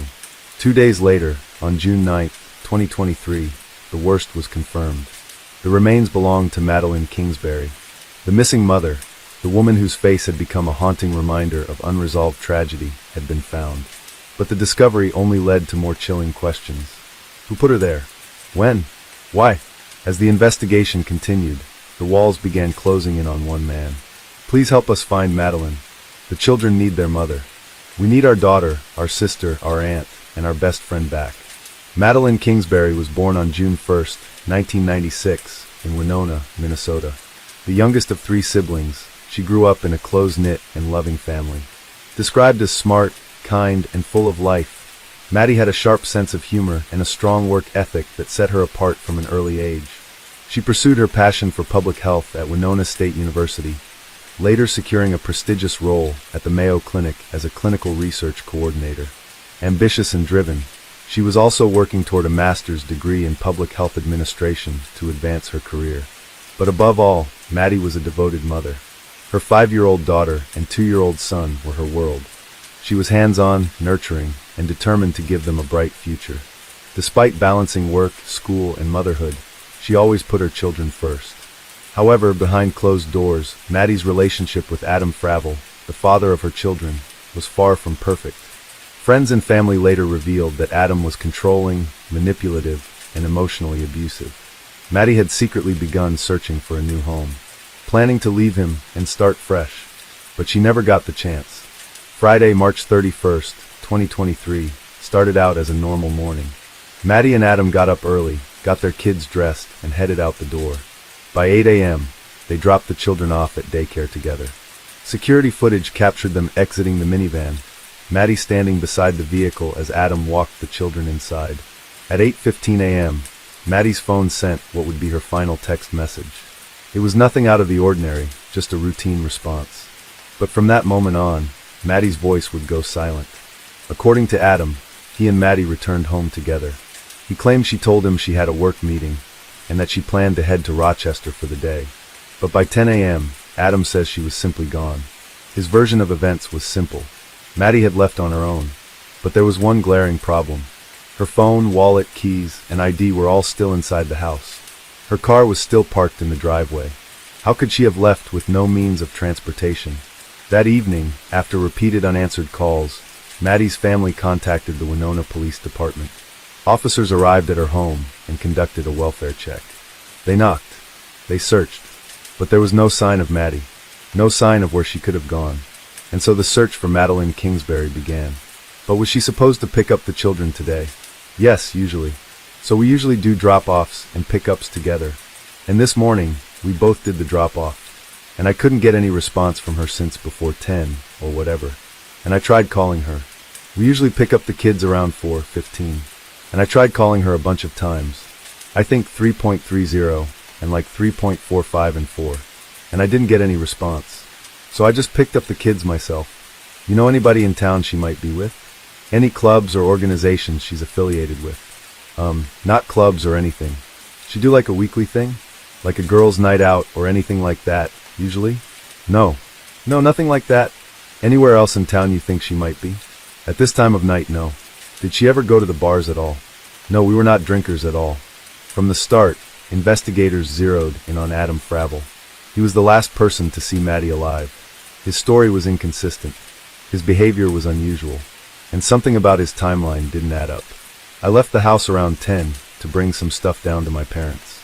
And then when I came back home, I noticed that my car was still there. She was going to take my car to work today, and my car was still there. And she wasn't there. That's the last I saw from her. And then I tried texting her, I tried calling her, and I haven't heard anything since. And you had the van today, correct? Yep. I left my phone and stuff down to my parents. Gotcha. And your car was still there, and you now have your car, correct? Correct. So does she usually ride with anybody to work, or is there anybody she could be with right now? She doesn't usually ride with anybody to work, but she has you four. She had a couple coworkers in the morning. So that's what I figured she did. But I don't know. Adam told police that after Maddie left, he had taken her minivan to move some of his belongings to a storage unit. He said he returned home around 11:30 a.m., found the house empty, and assumed Maddie had gone to work. But what Adam didn't expect was that police would uncover surveillance footage that told a very different story. At 9:45 a.m., security cameras captured Adam switching the license plates on Maddie's minivan. It was a strange, calculated move, one that suggested he was trying to make the vehicle unrecognizable. Why would someone do that unless they had something to hide? Police also discovered a 45-minute gap in Adam's whereabouts that morning, a window of time when his location could not be accounted for. And when authorities searched Maddie's home, they found no evidence that she had left willingly. No packed bags, no travel plans, just a mother who had seemingly vanished into thin air. Are you any closer to finding a suspect or person of interest? Again, it's open and active. The leads that are coming in is unbelievable. We are actually getting hundreds of them. We have a lot of information that we're trying to process right now to help do that. So it continues to be open and active. As the investigation deepened, police began to uncover a history of abuse. Friends and family came forward, revealing that Adam had threatened Maddie before. He had once pinned her down and told her she would end up like Gabby Petito if she didn't listen. Maddie had confided in a friend, texting it wasn't funny. That's what sealed it for me. She was afraid of him. The evidence was piling up. But without a body, police couldn't yet make an arrest. All they could do was wait. For more than 2 months, search teams combed through fields, rivers, and wooded areas, hoping to find Maddie. Thousands of volunteers joined the effort, but there was nothing. Then on June 7, 2023, police received a tip. A discovery had been made. Human remains were found near a wooded area in Fillmore County, roughly 46 miles from Maddie's home. The location was strategic, hidden, far from immediate suspicion. But law enforcement had been watching Adam's movements for weeks. They knew this area was familiar to him, and when the forensic results came in, the worst was confirmed. The remains belonged to Madeline Kingsbury. Adam, I'll ask again. Do you know where Maddie is? Did you have anything to do with her disappearance? I do not. I think you're dealing with a lot here. I think you've been dealing with a lot here. You have a 5-year-old and a 2-year-old together. So I think something happened in that apartment. From your perspective, why would I hurt or make the mother of my children? Because you're pissed? I don't know that. Maybe it just happened. I don't know. But more happened, Adam. And I'm not saying that on a whim. I'm saying that based on the last 30 hours that we've spent on this case. Adam, you got to live too. And I just think you're holding back here. You know more. No, I don't. I don't know. Maddie and I do not have any history of all of self-violence. Besides emotional. Unfortunately, that's not what I heard either. We've never laid hands on each other or anything like that. So why someone would say that, I don't know. I know I can tell you what to do. I don't. I'm struggling because you guys went home. Her jacket was in the house. Her bag for work was there. Where was her phone? Did you guys ever find her phone? Oh, okay. So why would she leave all that behind? And no vehicle's gone, and her jacket is there. I'm stuck there. And then you leave a couple hours later, and I'm just having a hard time with it. Adam, Do you know that there's like some zip ties or something in the back of your van? Yeah. What's up with that? I think we have that like in the storage compartment or something like that back there, where she has other material stuff. Okay. Just stuff that they keep in the van. Okay. And what do you use those for? I don't know why, but I just put those there. To tie it with something. Oh, maybe because a couple weekends ago, she took the van up to her dad. Her dad put a new oil pan. She sometimes major repairs, on the engine. And I know we had to zip tie something. Maddie mentioned she had to zip tie vacuum holders or something together. Maybe that's what it was on. But I've never personally seen it. Timeline is off. And these text messages where you're kind of suddenly worried about her, they don't make sense. And they almost seem like they're intentional. They almost seem like their bread comes to you, and you knew the police would pick up. Okay, and I'm trying to work with you here. Again, I'm just saying, now, I'm not going to say, look, okay, now my mom is up, and I'm probably going to have to get a lawyer. Okay, and you can do a move if you want. Okay, I mean, you can ask what you want, and I'll answer. I'm just saying, I'm putting up my defense now. I've been working with you guys completely, but now I'm getting accused of stuff. So, well, I'm tired of that. I say we're just going to have to. No, I get that too. So, only because, alright, here we go again. You were the last one to have seen her. Also, you didn't have her. You're the only one who talked to her. You didn't have access to her cars. You went home with her. And so that's why I ended up leaving. I don't know. I'm just as confused as you guys. You know what I mean? And I know I get it. I'm a prospect, and we recently broke up and everything. I get it, but I'm completely complaining. I mean, right? Yeah, you've been great. You've been cooperative, absolutely. And I appreciate that. Whatever you guys are doing. Thank you for that. I'm struggling with where she went. I know. You're infatuated with the Gabby Petito story. Your own words. Yeah. When they said that I was a suspect. My biggest fear right now is that I get it. This is mimicking that case. I get it. And the guy that's infatuated, that case, is sitting right in front of me. And he's doing a really good job keeping it together. And I'm not buying it. And I'm not. I just want to find her. For your kids. Like I said, your own admission, you're infatuated with the Gabby Petito story. This case is rearing some eerily similar circumstances. She also said that you made a comment to her that if she doesn't listen, that she's going to end up like Gabby Petito. That's what she told several people. And we interviewed those people. And they told us that individually, not having talked with each other. I know what you're talking about. So this was it still sounds so bad. This was when that was going down. I don't know when this Gabby Petito thing happened in 2020. But I just remember, I was infatuated with the case. I was mad with it. I was just into the mood of it. And, I can remember it very vividly. And I went outside. I think I put trash outside. I came back in. And then I came up behind her and hugged her. And it was so stupid. I was just trying to make a joke. But I hugged her behind her and I said, "You don't end up like Gabby Petito, do you?" And I know that was really bad. That was a really stupid joke. It was honestly just a joke at the moment. It was inappropriate. But yeah, this was when that was happening. Nothing like that, absolutely no. This was when that case was going down. Were you guys joking around that day? Or were you not joking around that day? What was it like that day? No, like I said, it was literally just a joke. And not a very good joke. I know. I know it makes you look bad. I get that. That's the truth. I don't know what else to say. I appreciate explaining this. Yeah, right, because this happened. It was at the townhouse, in the townhouse. I don't remember what year. When she told the other people, she said it occurred during a time when you guys were, a possible breakup. And that's when you made that statement. I wouldn't say that. Well, that's what she's saying to her friends. Okay. And you said she doesn't lie. And it sounds like she tells you to your face that she's seeing someone new. So I mean that's a pretty interesting statement that she's making.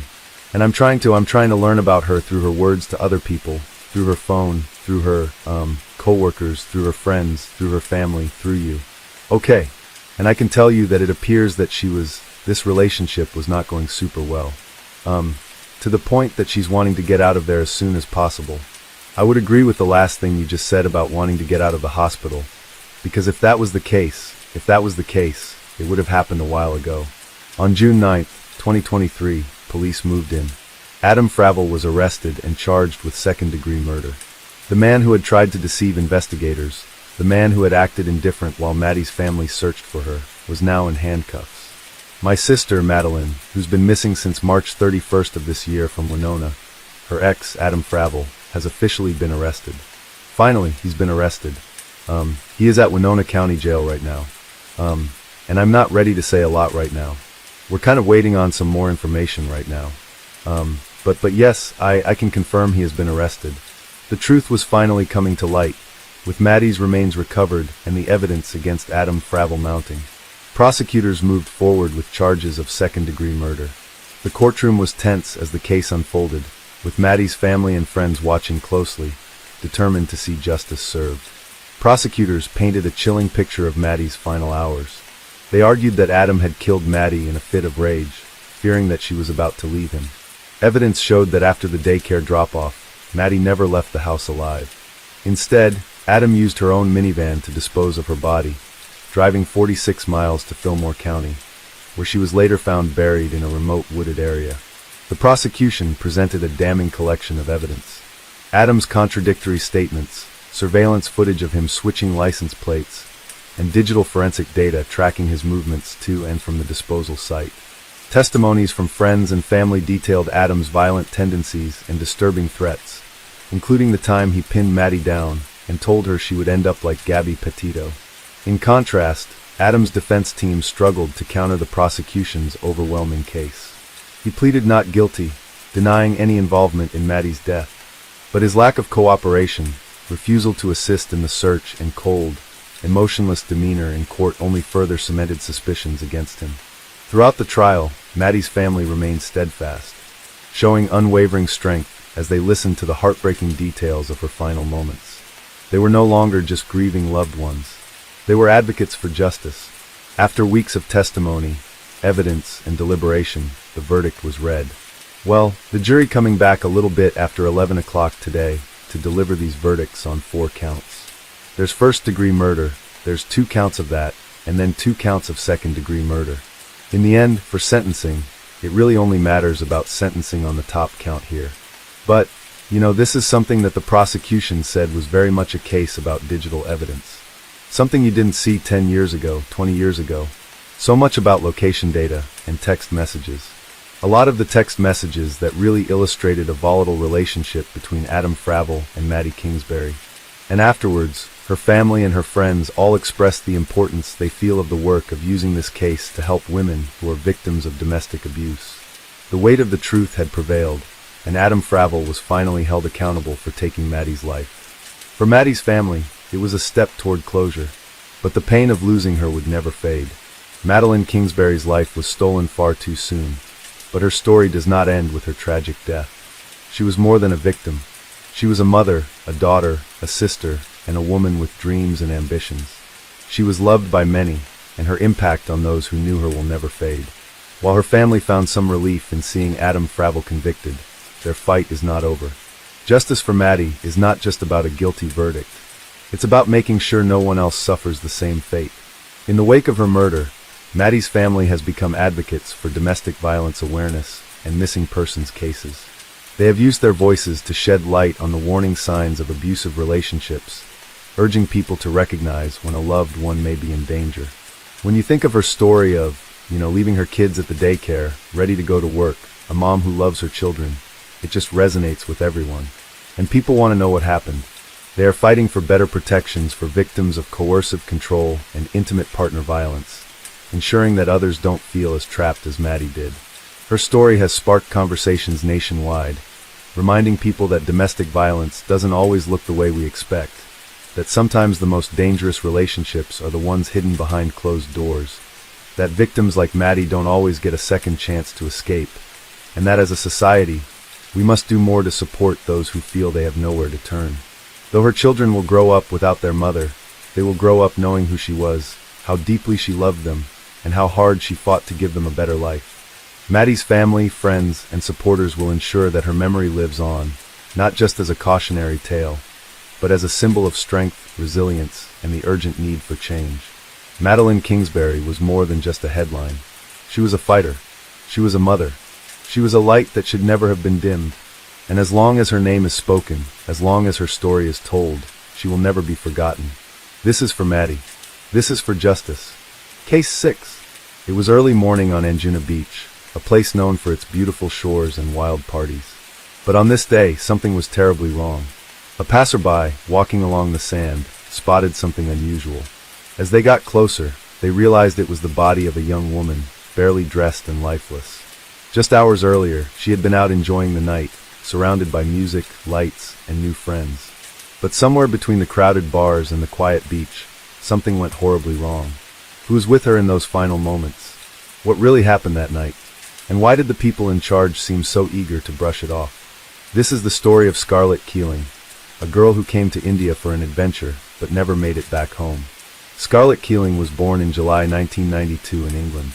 She was the third of 9 children raised by her single mother, Fiona. Fiona's parenting style was anything but conventional.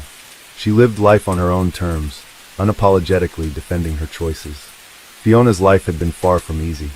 She grew up in a public housing unit with a single mother. Determined to carve out her own path, she moved when she was old enough to live on her own. At 16, she reportedly defended herself against an employer who attempted to take advantage of her. In the process, she injured him with a blade, an act that resulted in a serious legal consequence, an attempted homicide conviction that left a lasting mark on her life. Despite having 5 different romantic partners over the years, Fiona raised Scarlett and her siblings on her own, fostering an unconventional lifestyle that defied the norms of their time. She granted her children freedoms that were uncommon for others in their town, choosing to homeschool them instead of sending them to formal schools. This unique upbringing meant that Scarlett and her siblings had an entirely different socialization process compared to their peers. The family lived on a vast 200-acre property where they ran a caravan park and bus camping site. To save money, they grew their own food and raised chickens, goats, horses, and even ponies. Scarlett and her siblings spent their days freely, riding horses bareback and fully immersing themselves in nature. However, in 2007, their lifestyle took a significant turn.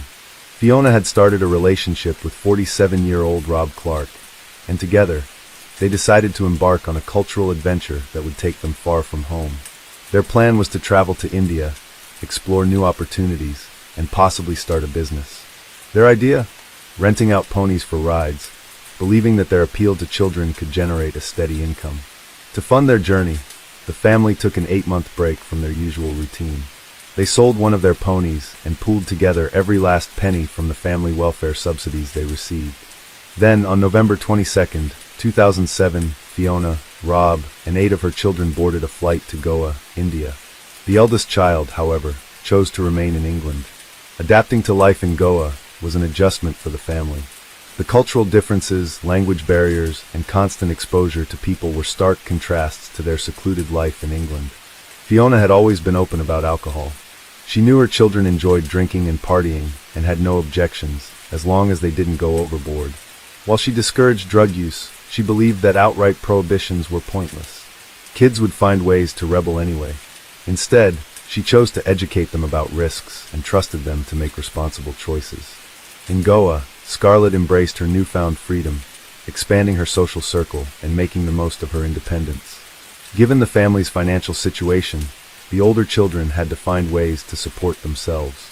It was during this time that Scarlett met Julio Lobo, a 25-year-old tour guide who owned a business offering boat trips and marine wildlife tours. She began working for him, and despite their age difference, they soon developed a romantic relationship. After spending 2 months in Goa, the family prepared to move along the coast to a neighboring state. However, Scarlett was granted permission to return to Goa for a Valentine's Day celebration in Anjuna, a well-known beach destination. She was eager to attend and convince Fiona to let her stay with Julio, his mother, and his aunt. Fiona had visited their home before and found them to be warm and welcoming, so she wasn't concerned about her daughter's safety. On February 14th, Fiona received devastating news. A tragic car accident had left her eldest son in the UK seriously injured. The family now had to cut their trip short and return home much earlier than planned. On February 17th, Fiona called Scarlett and urged her to return home immediately, so they could make arrangements to leave India. However, Scarlett knew that this might be her last night in Goa, and she was determined to make the most of it. That evening, Julio wasn't feeling well and decided to stay home. Scarlett, undeterred, made plans to go out with Ruby, a 16-year-old Dutch girl she had recently befriended. Together, they set off to explore Goa's nightlife, ready to enjoy one final adventure, despite being underage. Scarlett and Ruby parted ways around 1 in the morning. While Ruby headed home, Scarlett decided to continue partying at a bar before returning to her boyfriend's house. According to Ruby, they hadn't used any drugs that night, but she acknowledged that Scarlett had smoked cannabis in the past.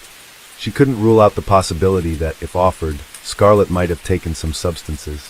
What happened in the hours that followed remains unclear, but drugs were undeniably involved. Shortly after dawn on February 18, 2008, Scarlett's bruised and partially clothed body was discovered on Anjuna Beach in Goa.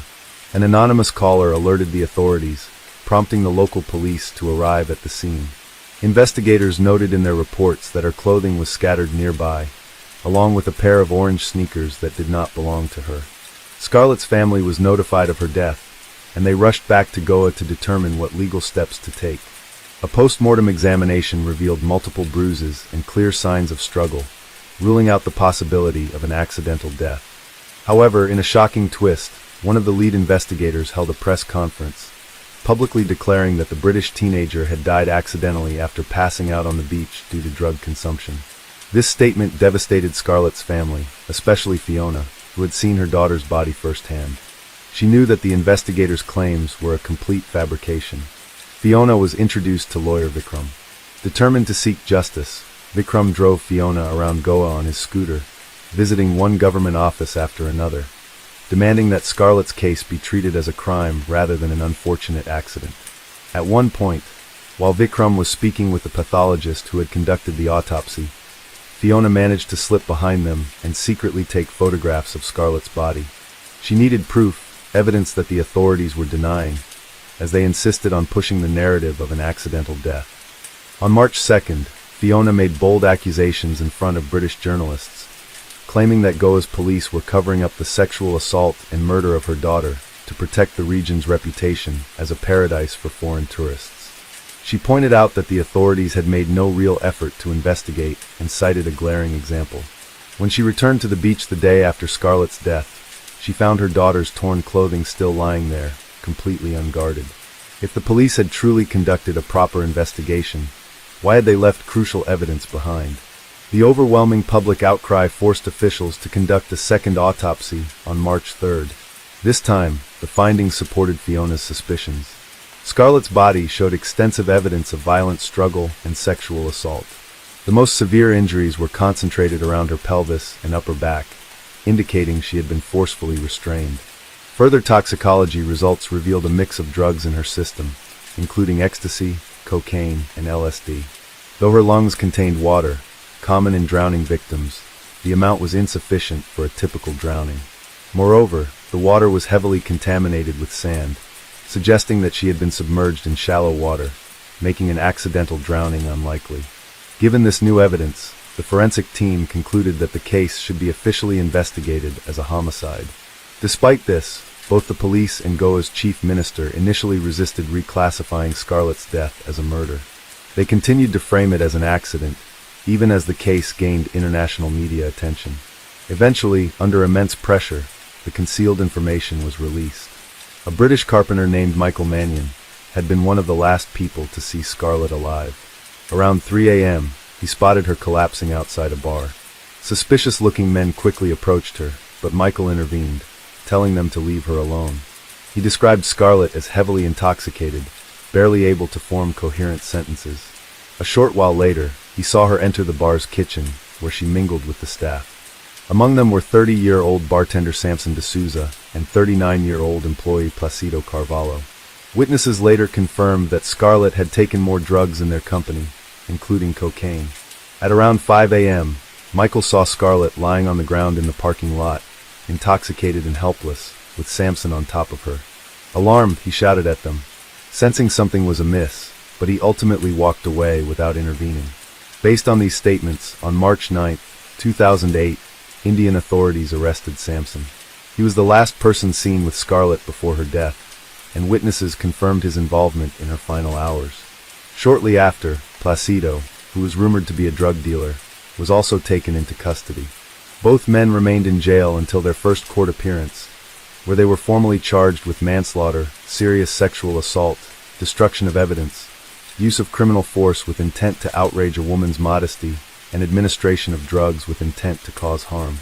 Prosecutors argued that they had drugged Scarlett, assaulted her, and left her unconscious on the beach, where she ultimately drowned. Both suspects denied all charges. On March 10th, in response to growing public outrage, Goa's chief minister finally ordered a full investigation into the alleged assault and murder. However, just 5 days later, the case took an unexpected turn. Instead of focusing on the suspects or Goa's thriving underground drug trade, the police decided to interrogate Fiona, criticizing her for not keeping Scarlett safe. Suddenly, Fiona found herself at the center of a vicious media storm. The woman who had been praised for seeking justice was now being vilified for her unconventional lifestyle. She was scrutinized for being a single mother of 9, for homeschooling her children, and for allowing Scarlett to return to Goa alone while the rest of the family remained in another part of India. On March 25, 2008, Fiona announced that a third suspect had been arrested in connection with her daughter's murder. Some media outlets speculated that the person in custody was Scarlett's 25-year-old boyfriend, but there was no official confirmation from the police. Fiona's lawyer stated that the man was being questioned for his possible role in supplying illegal substances to Scarlett, though his identity remained undisclosed. At that time, Fiona was in hiding in Goa, under the protection of 4 armed officers from the National Police. She feared for her safety after publicly accusing authorities of covering up her daughter's murder, a case that seemed to be entangled with Goa's powerful drug trafficking networks, allegedly linked to both the local police and government officials. The Indian courts deemed her concerns legitimate, granting her police protection due to the credible threats against her life. She declared her intention to return to the United Kingdom once India's Central Bureau of Investigation took full control of the case. However, the bureaucratic process dragged on much longer than she had anticipated, and so did the release of Scarlett's body. By the final week of March 2008, 2 key figures in the initial investigation, the inspector and the pathologist, were dismissed from their positions for obstructing justice. Yet, despite these dismissals, progress on the case stalled once again. It wasn't until June 2008 that a newly appointed team of detectives took over the investigation. While this news initially brought hope to Scarlett's loved ones, their optimism was short-lived. On September 24, 2008, a court ruled that there was insufficient evidence to directly link Sampson D'Souza to the fatal attack on Scarlett, granting him bail. As a condition of his release, he was required to surrender his passport and was forbidden from leaving the state of Goa without the court's permission. It was also revealed that Placido had quietly been granted bail back in April, with no public announcement from authorities. The next major development came in April 2010, when a court finally acknowledged that the official police report surrounding Scarlett's death was riddled with contradictions. On April 5th, the long-awaited trial against Sampson D'Souza and Placido Carvalho began. Both men faced charges of culpable homicide, sexual assault, outrage to modesty, and destruction of evidence. They pleaded not guilty, with their defense attorneys vowing to expose alleged inconsistencies and omissions in the police investigation. One glaring discrepancy was highlighted during the testimony of the officer who had initially discovered Scarlett's body. Under oath, he stated that at 7:15 a.m. on February 18, 2008, he received a phone call from an anonymous caller reporting a body floating in the sea at Anjuna Beach. Accompanied by a colleague, the officer arrived at the scene and spotted the body of what appeared to be a foreign woman. He described her as partially nude, wearing only a bra, with her eyes and mouth slightly open. After notifying his superior, he and his colleague allegedly pulled the body onto the shore while waiting for further instructions. However, this version of events directly contradicted the officer's initial written statement. In his original report, he claimed that a young man had arrived at the scene and was sent to retrieve a sheet to cover the body. The contradiction was striking. No one would attempt to cover a floating body with a sheet, raising doubts about the officer's credibility. During cross-examination, the officer also failed to explain why his initial report omitted any mention of injuries. Yet, in a later statement, he acknowledged seeing blood trickling from Scarlett's mouth. Another inconsistency emerged regarding the timing of when he informed his superiors. Initially, he claimed the body had been drifting in the waves due to rough waters, and only after moving it did he report the case. But, in a subsequent statement, he contradicted himself, saying that a nearby worker had already retrieved the body before he even arrived. These contradictions only reinforced the concerns that Scarlett's family had voiced from the beginning, that the police investigation had been deeply flawed. Fiona was eventually called as a witness in the trial. Her testimony was further complicated by legal issues she faced back in the UK. She had been accused of fraudulently claiming government benefits for her children between 2005 and 2008, amounting to $24,000. While the sum seemed significant, it was stretched over 4 years, equating to about $500 per month for a family of 9. Fiona pleaded guilty, admitting that she had misrepresented her finances, but insisted that the money had gone toward her children's activities, including Scarlett's horseback riding lessons, rather than any personal luxuries. Despite this difficult situation, Fiona remained determined to testify, even if it meant doing so via video conference from prison. By then, Fiona had spent 2 years fighting for justice, encountering obstacle after obstacle. During the trial, more damning evidence surfaced. A police officer admitted to seeing visible injuries on Scarlett's body, something authorities had initially denied. Fiona believed that her daughter's death was not just an isolated crime, but part of a larger drug trade operation in Goa, with police involvement. She also suspected that the Indian government was more interested in protecting Goa's image as a tourist haven than in uncovering the truth. Adding to the family's distress, Scarlett's burial was continuously delayed. 2 years after her death, her body remained in the morgue, as authorities refused to release it until the legal proceedings concluded. In August 2010, Fiona finally had the chance to testify. Under oath, she made explosive accusations, directly implicating Goa's former home minister and his son as leaders of a drug trafficking network shielded by local authorities. She also revealed that she had been warned her life was in danger if she continued to pursue justice. During the hearing, Scarlett's belongings, found near the scene of her death, were presented as evidence. Her underwear, a pair of shorts, and broken sandals were displayed before the court. Seeing them, Fiona broke down in tears, trembling visibly. The defense team aggressively tried to discredit Scarlett, portraying her as a reckless teenager involved in drugs and casual relationships. They even introduced pages from her personal diary, selectively using entries to suggest that key details about her life had been erased. Fiona fiercely rejected these attacks, reminding the court that her daughter was the victim, not the one on trial. She demanded that attention remain focused on the real issue, finding those responsible for Scarlett's death. One of the key testimonies came from a man who told the court that he had seen Scarlett arrive at the bar around 3 a.m., visibly intoxicated and looking for someone to take her home. The 2 accused men invited her into the bar's kitchen, where they consumed cocaine together. Around 5 a.m., he agreed to escort her home, but just as they were leaving, Sampson stopped him. He insisted that he would take responsibility for Scarlett. The prosecution's case suffered a significant blow when the second key witness, British national Michael, was unable to testify. Having left India, his absence created a major gap in the trial, further compounded by procedural delays and a change in the prosecution team. After years of setbacks, another devastating turn of events struck Scarlett's loved ones. The court acquitted both accused men due to a supposed lack of evidence, largely citing Michael's missing testimony. Following the ruling, Sampson D'Souza spoke to reporters outside the courthouse, expressing satisfaction with the verdict and claiming that justice had been served. Placido, after also being cleared of all charges, dismissed the entire case as a baseless setup, insisting that both he and Sampson had been unfairly targeted. However, in a surprising twist, their acquittal did not mark the end of the legal battle. In February 2017, it was announced that both men would be retried after India's Central Bureau of Investigation filed an appeal against the verdict. The announcement was a welcome relief for Fiona, who admitted that each new development in the case gave her a renewed sense of energy. Yet, after years of disappointments, she had resigned herself to the reality that she might never truly know who had taken Scarlett's life or why. The appeal was expected to begin at the Bombay High Court within 2 to 3 months, though the full legal process could take up to 18 months. Expectations, however, were low.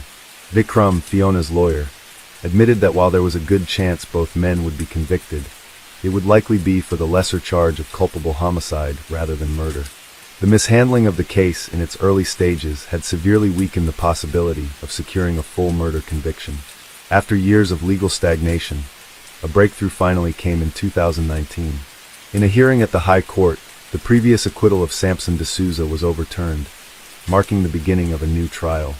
This time, the key piece of evidence was a pair of orange sandals, left behind when the accused allegedly fled the scene after abandoning Scarlett's lifeless body on a beach in Goa. The first officer on the scene had noticed the sandals, but initially dismissed them as irrelevant, failing to document them as evidence. However, different witnesses later testified that they had seen the distinctive footwear near Scarlett's body. What truly linked Samson to the crime was his reaction upon returning to the bar later that night. He began asking around if anyone had seen his missing sandals, claiming he had lost them the previous evening. When the bar owner informed him that the shoes had been found near the crime scene, Samson nervously responded that he had searched for them, but couldn't locate them. Although several people pointed out where they were, he refused to retrieve them himself, instead asking another employee to collect them on his behalf. To the court, this behavior suggested a guilty conscience. The judges also pointed out another crucial inconsistency. Samson had previously claimed that his final interaction with Scarlett had been friendly, saying she was relaxed and singing when he last saw her. However, he could not explain how, just 2 hours later, she was found naked and lifeless in the waters of Anjuna Beach.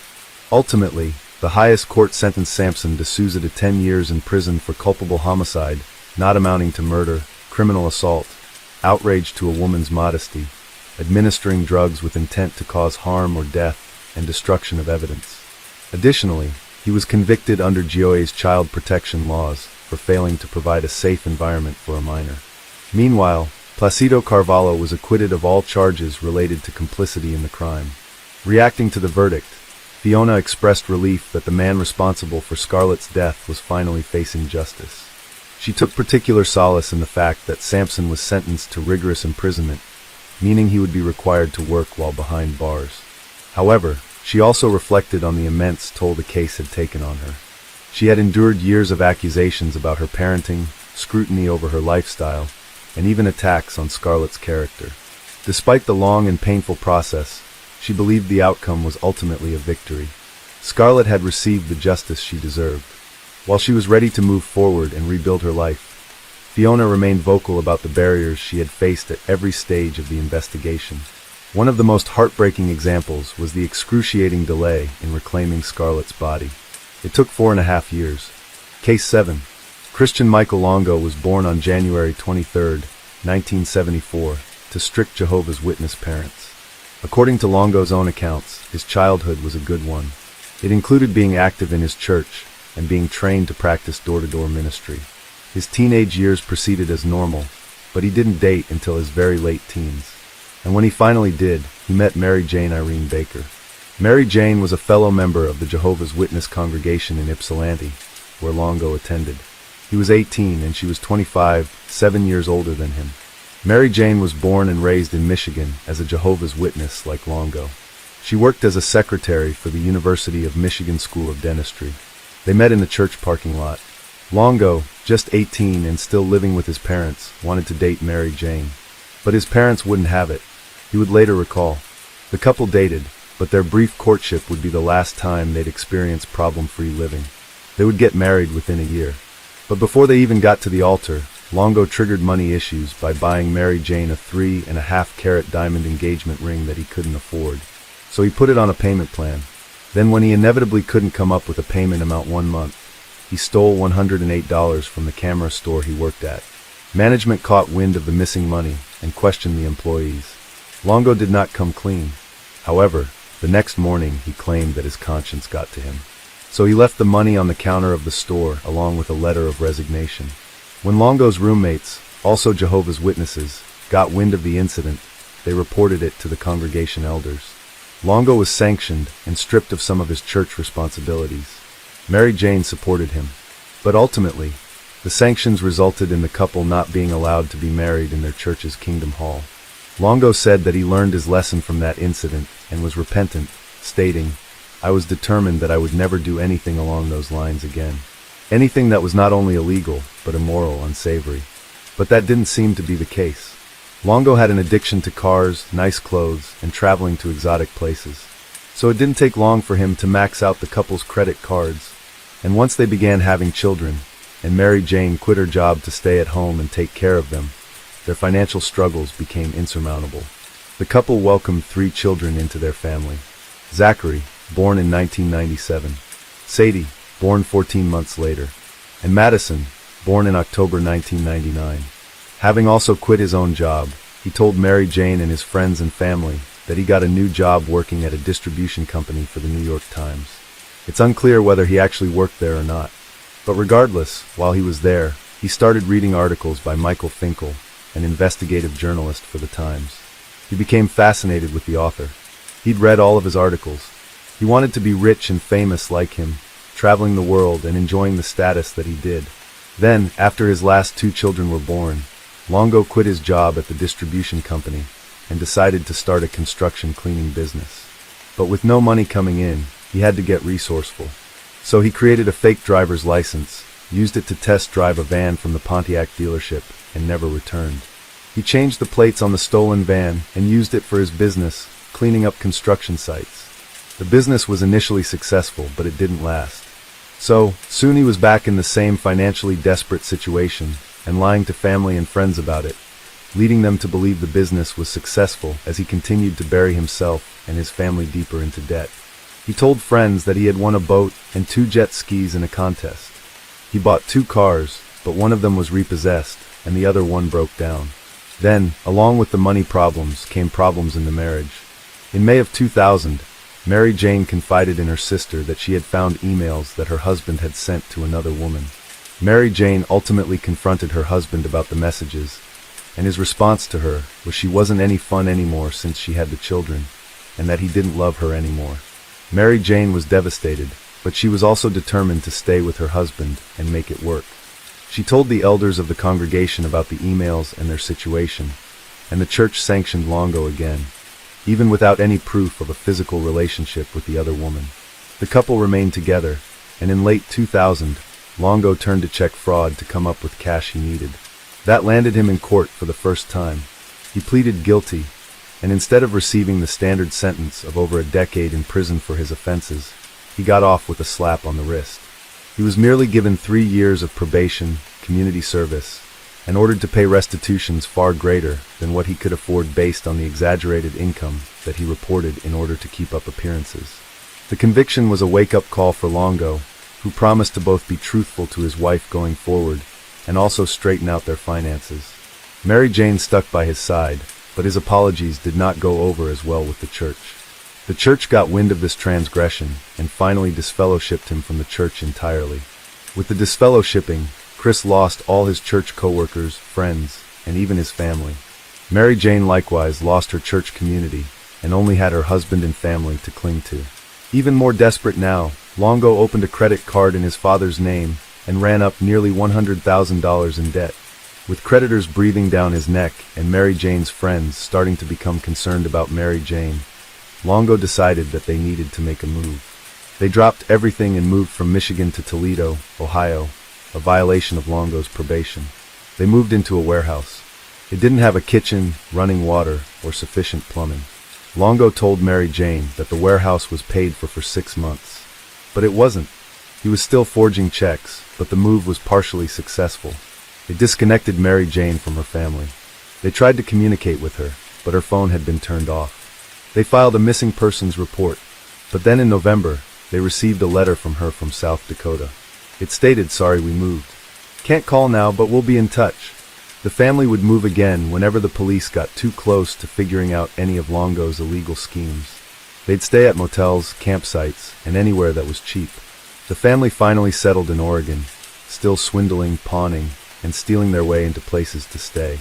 Once they swindled their way into yet another rental home, a nice bayfront condo, Longo landed a part-time job at the Starbucks inside the local Fred Meyer store. He was embarrassed that he had to take a minimum wage job, so he told anyone who would listen that he was a wealthy internet entrepreneur and that he only took the Starbucks job because he loved coffee. They continued to struggle financially, with the Starbucks checks getting spent as quickly as they came in. The jig was about to be up on the swindled condo they were staying in. Food was scarce. Gas was pumped without paying. And on a December evening, 2001, as he looked out from the balcony of the condo as his family slept inside, Longo realized that this was the beginning of the end. A man discovers the body of a small boy. He's floating face down in Elisa Bay, near the man's RV lot. Police are called to the scene, and a digitally enhanced photo of the young boy is soon broadcast on the news, requesting anyone who may know him to come forward. A woman who occasionally babysat the Longo children and worked with Longo at Starbucks reports that the young boy looks like 4-year-old Zachary Longo. The water is searched, and 3 days after Zachary is found, they find the body of a young girl wrapped in a comforter and with rocks tied in a pillowcase around her ankle to weigh her to the bottom of the water. It is Zachary's 2-year-old sister, Sadie. They will later find that Zachary was actually killed and wrapped in the same manner, but his weights and covering had come off. Knowing that Zachary and Sadie were related, police wondered where the rest of the family was. And on December 27th, they were able to locate the family's home in Yaquina Bay, some 15 miles or 24 kilometers away from where the children's bodies were found. Police arrived, but the home was empty, so they searched the docks nearby. It didn't take long to discover 2 suitcases, one of which had Mary Jane's hair spilling out from the zipper. One suitcase contained a naked Mary Jane, complete with some bruises to her face, while the other contained baby Madison. Both suitcases were weighted down with weights. Mary Jane experienced blunt force trauma to her head. But the autopsy's official cause of death for all 4 victims was asphyxiation, although court arguments and other sources claim that Zachary and Sadie died from drowning, indicating that they were discarded in the water with their weights while they were still alive. At this point, the only family member not accounted for was Christian Longo, so he became the prime suspect. Since over a week had passed since the murders, Longo had a significant head start evading capture, so he was placed on the FBI's top 10 most wanted list. After Longo had heard on the news that the body of a little boy had been found, he went to Starbucks to pick up his final paycheck, then drove to San Francisco. He applied for a position at a Starbucks there, but then decided to head to Cancun, Mexico instead. Longo had stolen the credit card info of a Starbucks customer while he was still working there, and was using that to fund his evasion from the authorities. By tracking that credit card's activities, they were able to determine that he was headed toward the Mexican border. Once in Mexico, Longo began living the carefree life. He hung out with some young British tourists, drank beer, went snorkeling and dancing, and shared a cabana with his attractive new girlfriend, a German photographer. And he also impersonated a journalist. While evading capture, Longo had assumed the identity of Michael Finkel, the writer that he had admired while he was working at the distribution center for the New York Times. Finkel had since become discredited and fired from the New York Times for writing a piece about a person that he had based on facts from multiple people, a violation of basic journalism principles. At the end of December, a tourist recognized Longo in Cancun. By the time police arrived, Longo had relocated to a beach camp in Tulum, Mexico. An FBI agent, along with Mexican authorities, approached him on January 13, 2002, and asked him if he was Christian Michael Longo. Without so much as glancing at his horrified girlfriend, he confirmed that he was, indeed, Christian Longo, and was arrested. Normally, the U.S. has to negotiate or trade to extradite a fugitive from Mexico back to the U.S. if they may face the death penalty once returned. But since Longo agreed to return to the U.S. voluntarily, Mexican officials allowed him to leave without incident. With Longo apprehended, the theatrics would begin. To start, at the beginning of 2003, Michael Finkel, the writer whom Longo had impersonated, was contacted by a reporter at the Oregonian. He asked Finkel for his opinion about the man who impersonated him while in Mexico after killing his entire family. Having never heard of the case up until that point, Finkel became intrigued and reached out to Longo in prison. Longo shared how he had followed Finkel's entire career and admired his writing.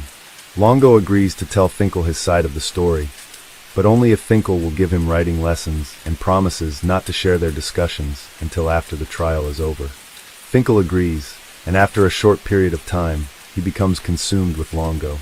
Longo is likable and forthcoming with mistakes he has made, but always evades the topic of his guilt.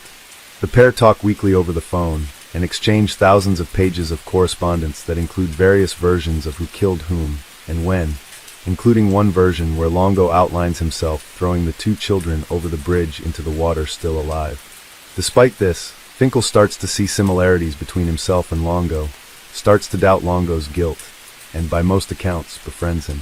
Then, just before the trial is set to begin, Longo tells Finkel that he's going to change his pleas from guilty to not guilty. Sort of.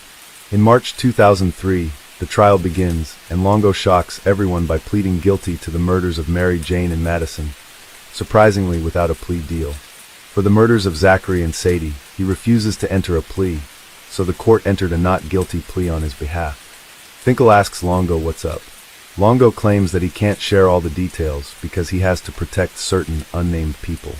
Hearing of Finkel and Longo's relationship, the FBI agent who arrested Longo warns Finkel that Longo is manipulative and extremely dangerous. He encourages Finkel to turn over what he has learned from Longo, but Finkel refuses. Once the trial was underway, one of the jurors noted that he thought there must be some mistake. He felt that the boyish, clean-cut young man sitting in the defendant's chair could not have done the things they were claiming. But he was wrong. The prosecution would argue that Christian Longo was a cold-blooded killer whose family had become a burden for him, and that his solution was to get rid of them. They claimed that there was evidence that he'd been planning the murders for months, including information found on Longo's computer that showed he repeatedly visited the online version of a book titled Hitman that gives advice about murder methods. That book includes, in part, that the corpse should be weighted down with the standard concrete blocks, but it must be wrapped from head to toe. Also, Longo had cut out obituaries and written the deceased's personal information in the margins, which the prosecution contended illustrated his plans to assume a new identity once he disposed of his family. And then there was his attempt to isolate Mary Jane from her family and friends. And they pointed out he even got rid of all the family heirlooms, both during the family's relocations and right after they were murdered, including the children's clothes, books, and even family photos. But prosecutors actually lacked direct evidence linking Longo to the murders. The most they had was an eyewitness who said he saw and on the bridge that Zachary and Sadie were dumped from, and condo neighbors who said they heard dragging noises coming from a nearby room. The prosecution also cited Longo's own acknowledgement to the FBI agent that arrested him. The agent claimed that Longo said, and Longo's on-the-record statements were presented as well.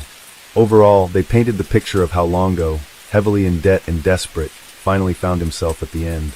He and his family were jumping from warehouses to $22 motel rooms and living off of noodles and bread instead of their previous lifestyle, where they could have anything they wanted. Longo himself would later state that he hated that he had to live in Rochi motels and eat noodles per dinner. He said, "And now we are pulling pennies out of the ashtray to where that was almost empty. So it never got any better. I mean, we could get bread and ramen noodles, which killed me. I mean, we are used to eating whatever, going to the grocery store, spending $200 and not even thinking about, and now we are trying to figure out how we can do it for $5. Longo would come home every day to 5 mouths to feed and no food.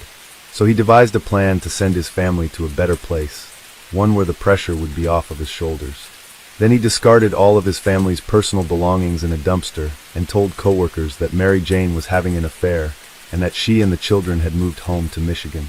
Then it was the defense's turn, and they delivered some doozies. They first, of course, argued about the lack of direct evidence, discredited the eyewitness testimony and even the timeline, claiming that his family visited him at work after the eyewitness said he saw Longo at the crime scene. They stated that based on Longo's religious upbringing, he'd never say that he sent them to a better place. They also heavily focused on the difference between how Mary Jane and Madison's bodies were disposed of compared to Zachary and Sadie's. That difference between those bodies would factor heavily into what came next. Christian Longo was to serve as his own key witness. Longo claimed that he wanted to, quote, be on the stand for as long as possible to be able to air what needed to be aired. Longo was in charge the whole time. His attorneys could only helplessly sit and watch him hang himself. He took the stand and first laid the groundwork, explaining his religious upbringing and speaking to his integrity. The Bible says that you should not lie. The Bible actually says that there's resurrection of both righteous and unrighteous. He tried to charm the jury, coming off as very relaxed, smiling, engaging, and speaking longingly when talking about his life growing up and the birth of his children. Then, 2 days into his testimony, for the first time Longo reveals his version of events to a very stunned courtroom. He claimed that he and Mary Jane went on a date on December 15th, during which Mary Jane confronted him about the lies she suspected he was telling. The date concluded, but the next day after work, as he was enjoying some wine and cheese, he pondered whether it was time to fess up, particularly since their time in the condo was about to be coming to an end. Unsure, he finally went to bed but couldn't sleep. Mary Jane detected something was wrong and asked him. And so he confessed everything. The lies, the fraud, the infidelity. Right down to the fact that their family van, even the gas within it, was stolen. He said that after that hours-long conversation that went from the night well into the next early morning, Mary Jane became emotional in a way that he had never seen before. She was mad. She slapped and berated him, and told him that she'd never trust him again. By the time they finished, there were only a few hours left before he'd have to go to work. So, he slept on the couch. He was awakened a few hours later on December 17th by Zachary playing with him. Once awake, he claimed that he begged Mary Jane to let him stay home from work to watch the kids and give her some time off. He said that she yelled at him that he had to go to work given the situation that he had put them in. So he kissed the kids goodbye with Madison positioning her Scooby-Doo toy to give him a kiss as well. Then Mary Jane drove him to work. When he was done working, Mary Jane was waiting for him in the parking lot to pick him up. That was standard. But what was not standard, Longo testified, was that she came barefoot, only wearing a bathrobe, and none of the children were with her. She didn't speak to him the entire way home. Once they were home, Longo claimed that Mary Jane wouldn't go inside. He said that he entered the home and found Madison lifeless on the bed.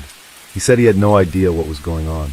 So he tried to shake Mary Jane to snap out of her hysterics and give him some answers. He said she yelled, "You did this, you killed us," and that the other 2 children were in the water.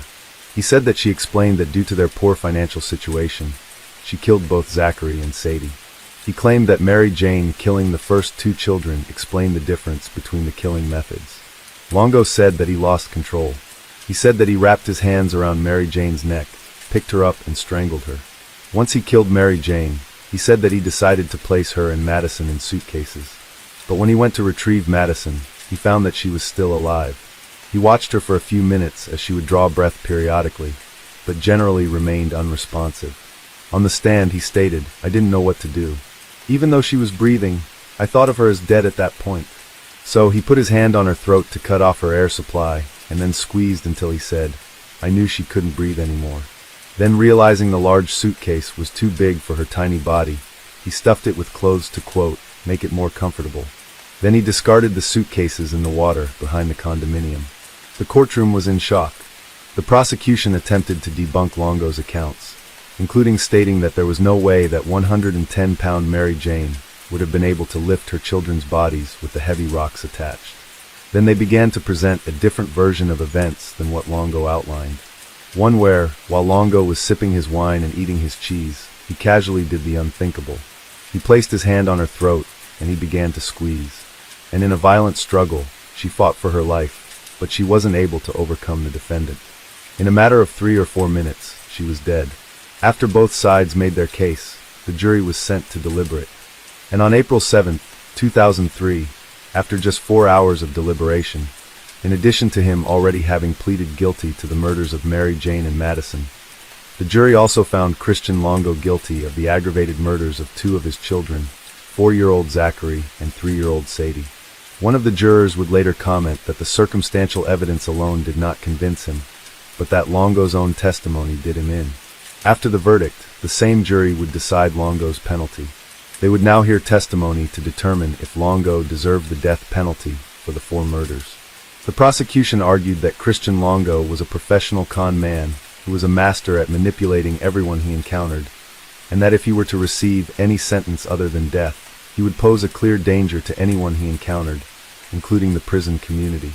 Then on April 16, 2003, less than 2 weeks after they delivered the guilty verdict, the same jury, including the one who originally felt Longo could not have done the evil things he was being accused of, all agreed to look Longo squarely in the eye while they read his sentence, to let Longo know that he did not fool them.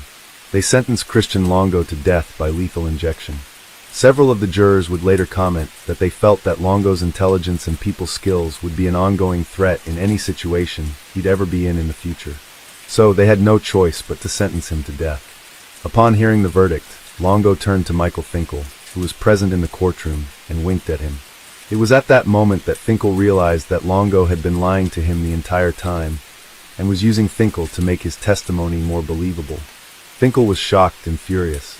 Christian Longo appealed, but he lost the appeal, and his guilty verdict and death sentence were upheld. In 2011, after Longo had lost his appeal, he penned an op-ed piece in the New York Times, where he admitted that he killed his wife and 3 children, stating, "8 years ago, I was sentenced to death for the murders of my wife and 3 children. I am guilty. I once thought that I could fool others into believing this was not true. Failing that, I tried to convince myself that it didn't matter, but gradually the enormity of what I did seeped in. That was followed by remorse, and then a wish to make amends." He went on to share how he spends 22 hours a day, locked in a 6-foot by 8-foot box, on Oregon's death row, but that some good could potentially come from his circumstance if he could donate his organs after he is put to death. Then he outlines the debate and controversies surrounding inmate organ donation. Michael Finkel would go on to chronicle his experiences with Longo in his memoir titled True Story. The book was later adapted into a 2015 film of the same title. Longo was sent to death row at Oregon State Penitentiary. However, on December 13, 2022, Governor Kate Brown commuted Longo's death sentence, along with the other 17 inmates on Oregon's death row, to life without the possibility of parole. I know that not everyone will agree with my decision, but I hope it is a further step towards finality in this conversation. That decision did not bring finality to the family. Before this happened, I did not have an opinion on the death penalty. I did not feel that that was my decision to make about anyone. After this happened, I have an opinion on the death penalty. Chris deserves to be dead for what he did. My family will never feel safe until Chris is no longer a part of this world. We had several commenters mention this case, especially in comparison to the Chris Coleman and Chris Watts family murders. There are numerous similarities between the cases, including how both Watts and Longo tried to accuse the wives they murdered of killing the kids. Case 8. The story of Jan and Kiana Piasek is truly a love story. But just 2 months after what was certainly their most joyous occasion, their lives and their lifetime of happiness together would be taken from them in a manner no husband should ever be forced to watch. Born February 16, 1982, Kiana Faye Jenkins was the only child of Roy and Glenda Faye Jenkins. She grew up in the Ontario area of Southern California. She would ultimately go on to attend San Diego State University, where she had earned a master's degree in public health in 2005. Kiana worked as a health education assistant for the county's Black Infant Care Program, with the goal of becoming a doctor. Janek Paul Piasek, known as Jan to his friends, was born in Poland on March 13, 1984. His mother, Henryka Varga, said that he was named after Pope John Paul II. When Jan was 11 years old, his family immigrated to the United States, where he grew up in the Bensonhurst area of Brooklyn, New York. Deeply moved by the events of 9/11, Jan joined the Marines shortly afterward in 2003.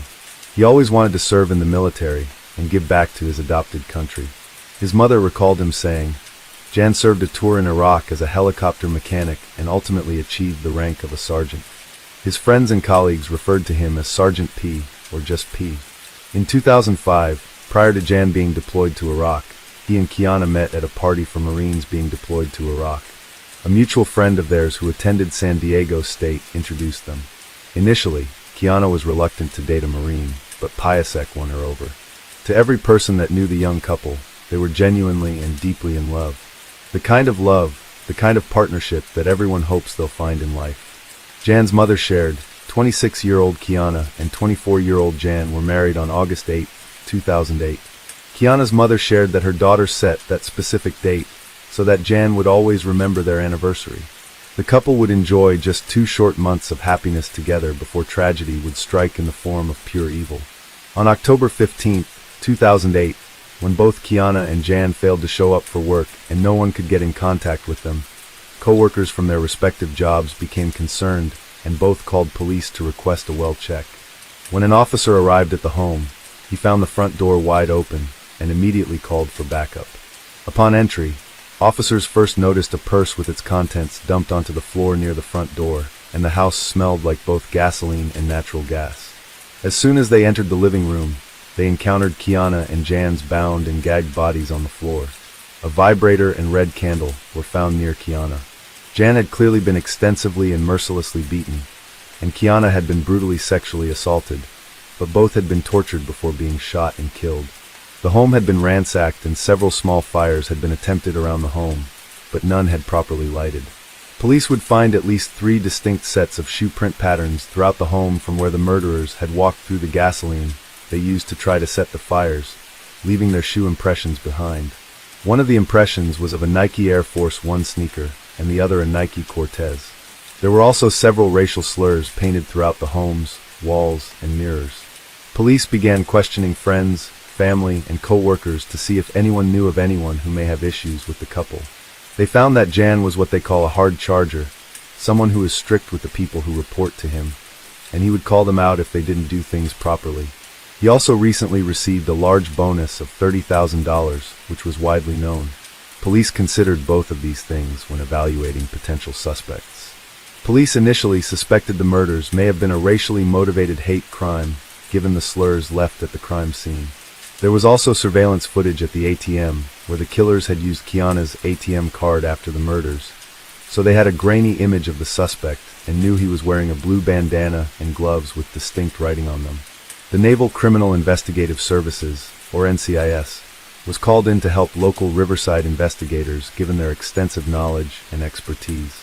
Upon inspection of the crime scene, NCIS immediately noticed that while numerous items of value appeared to have been stolen, oddly Jan's military duffel bag, also known as a C bag, remained behind. NCIS detectives quickly surmised that the only people who wouldn't want to steal such a sought-after military bag would be military personnel themselves, since they already had their own. Local Riverside authorities agreed. They had also suspected Marine personnel, since Kiana's ATM card had been used shortly after the murders, just half a mile from the rear gate of the Camp Pendleton Marine Corps base. As detectives continued to question friends and coworkers, one person's name continued to come up, 20-year-old Lance Corporal Tyrone Miller, who reported to January Miller had made it clear to several people that he was not fond of January. Coincidentally, a few days after the murders, Miller's name would also come up because Miller was supposedly shot at a movie theater the day before the funeral, during what was reported as a drive-by shooting. But such an injury incurred so close to the murders was not lost on police, and it raised their suspicions about Miller even higher than they already were. They called him in for questioning. Miller's interrogation broke the case wide open. Miller initially claimed that he had no involvement in the murders. He disclosed that he and Jan had fought about minor work-related issues, but that he didn't have any animosity toward January. He said he was at home the night of the murders. But once detectives reminded him that they could pull his cell phone records, he recalled that he may have driven through the couple's neighborhood with friends around that time. Police asked him what he would typically wear to such hangouts. To their surprise, he volunteered that when they'd hang out, they'd wear blue bandanas, and that he had several types of shoes he'd wear, including Air Force Ones. This gave police enough probable cause to search Miller's home. Within hours, police arrived at Miller's home with their search warrant. But Miller and his wife would not open the door, so they grabbed the door open. Upon entry, they found Miller's wife in one direction, and on the other side of the home was Miller, who held his toddler daughter up and out in front of himself as a shield. Police yelled at Miller to put his child down. They noted that in their entire careers, they had never, ever seen a Marine or even a civilian pick up their own child and use them as a shield. Miller eventually lowered the child, and the family was seated during the search. Almost as soon as they started the search of Miller's home, police found, laying right on the table, he on his ATM card. They go on to find the couple's stolen jewelry, for spent shell casings, and then, hanging in Miller's closet, Jan's dressed blue uniform, the uniform that Marines are most proud of. They also found several handguns, including the actual murder weapon, and also a bag of blue bandanas, the gloves seen in the ATM surveillance video, and extensive DNA evidence. Police were also surprised to find a lot of other clearly stolen items and IDs unrelated to the PIA check case, indicating that Miller may have participated in other burglaries or crimes. Miller was taken into custody and interrogated again. Despite the mountain of evidence found in his home, Miller continued to claim that he had no involvement in the murders. After about an hour of interrogation, he finally begins to break, but he minimizes his role in the crimes and says he went there with the intent to perform robbery. Miller would ultimately also name 2 others involved in the crime with him, 18-year-old Lance Corporal Emery's John, who also worked under Jan, and 20-year-old Private Kevin Cox, who worked in the same squadron. And by the time the interrogations were complete, they would learn of one more participant in the murders, someone Miller referred to as Psycho. Psycho was 21-year-old Lance Corporal Keyshawn Sykes. All were brought in for questioning, and while all 4 suspects would admit involvement that night, they all pointed the finger at each other when it came to identifying who committed the shooting, the rape, and whose idea it was. But between their statements and the statements gathered from friends they had confessed to after the murder, as well as evidence found at each of their homes, police were able to piece together the evening's brutal events. During the early morning hours of October 15th, the 4 perpetrators approached the Piaczek's home, covering their faces in blue bandanas and wearing gloves. The plan was to secretly gain entry by breaking into the home. When they were unsuccessful, they decided Jan may be willing to open the door for someone he knew, a Cox. So they had Cox knock on the door. Jan opened the door holding a large knife. Words were exchanged between Miller and Jan. Then all 4 men rushed Jan at gunpoint. After a brief struggle, they bound and gagged Jan, and then Kiana. They then ransacked the home looking for the types of items and money they expected to find in the home. When they didn't, they tortured the couple until they got Kiana's PIN number for her ATM card. They then forced Jan to watch as Sykes and Miller brutally and repeatedly raped and tortured his new wife in front of him for hours. Once the ordeal was over, Emery's Jan, when ordered by Miller to kill them, executed the couple. They then sprawled racial slurs on the bedroom and bathroom walls and mirrors in an attempt to misdirect suspicion. They also attempted to set the home on fire to destroy any evidence, but were unsuccessful. The motives for the murder? To get money and to get revenge. The foursome expected there would be money and valuables in the house to steal, and they also wanted to exact revenge for Jan allegedly attempting to kill a promotion that Miller was up for.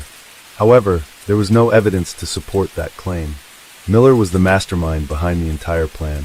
Police would also learn that the 4 Marines led a secret life of crime, committing home invasions and burglaries on a regular basis. The gunshot wound that Miller received that raised the final flag for police was received accidentally from one of the group while attempting one of the robberies. And with those claims of burglary as the motive, the official position of law enforcement would be that the crime was not racially motivated, as originally assumed. To spike that claim, public sentiment, including the belief of the victim's family and friends, as well as a top investigator who surveyed the murder scene, was the opposite. They felt the crime was, indeed, racially motivated because of the couple's interracial relationship. Shortly before the murder, police discovered that Emery's Jan had posted a statement on his MySpace page stating, "Chillin' waitin' for the killin'."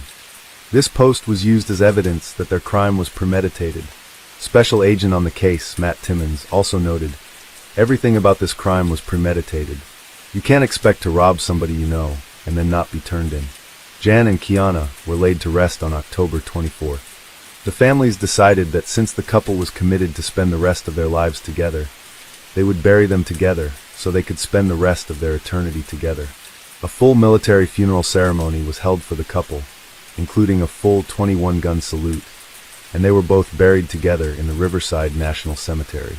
Piaczek's mother said she had prepared herself for the possibility that my son could die in Iraq, but to die like this, in their own home? In March 2013, 5 years after the murders, 3 of the defendants, Miller, Johns, and Cox, went on trial. All 4 defendants had already long before that been dishonorably discharged from the Marines, and all 4 defendants were facing the death penalty. Regarding the trial, prosecutor Daniel De Leon thought it critical to remind the jury that these killers were not just ordinary citizens, but skillfully trained military personnel, stating, "I think that was important to remind the jury was that these aren't United States Marines.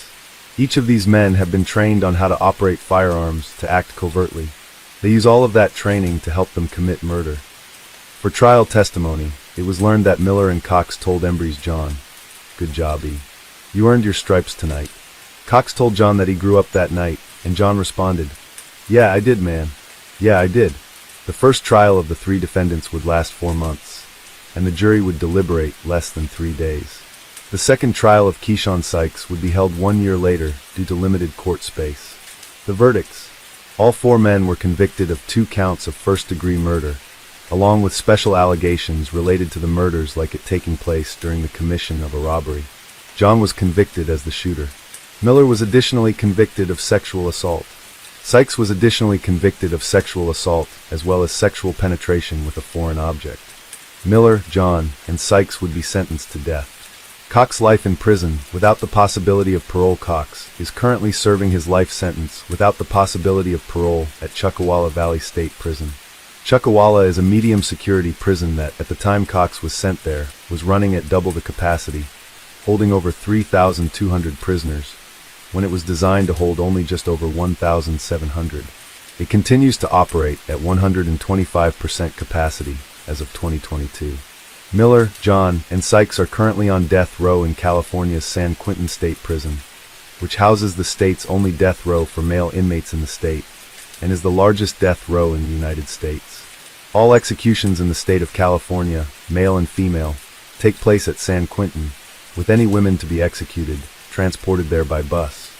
Milton 1852, which makes it California's oldest prison, does contain a gas chamber, but since 1996, all executions have been carried out by lethal injection. Death row at San Quentin is divided into 3 sections. North segregation, which is for prisoners who don't cause trouble. East block, a crumbly, leaky maze of a place built in 1927.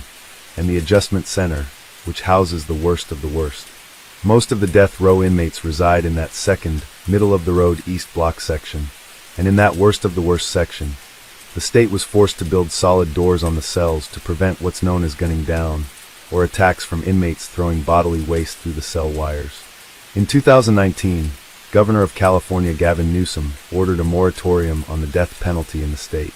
So as long as that moratorium remains in place, the 3 convicted murderers of the PHX, along with all others on death row, will remain in prison. Oddly, we have not been able to uncover even a single report of any of the 4 prisoners' prison life.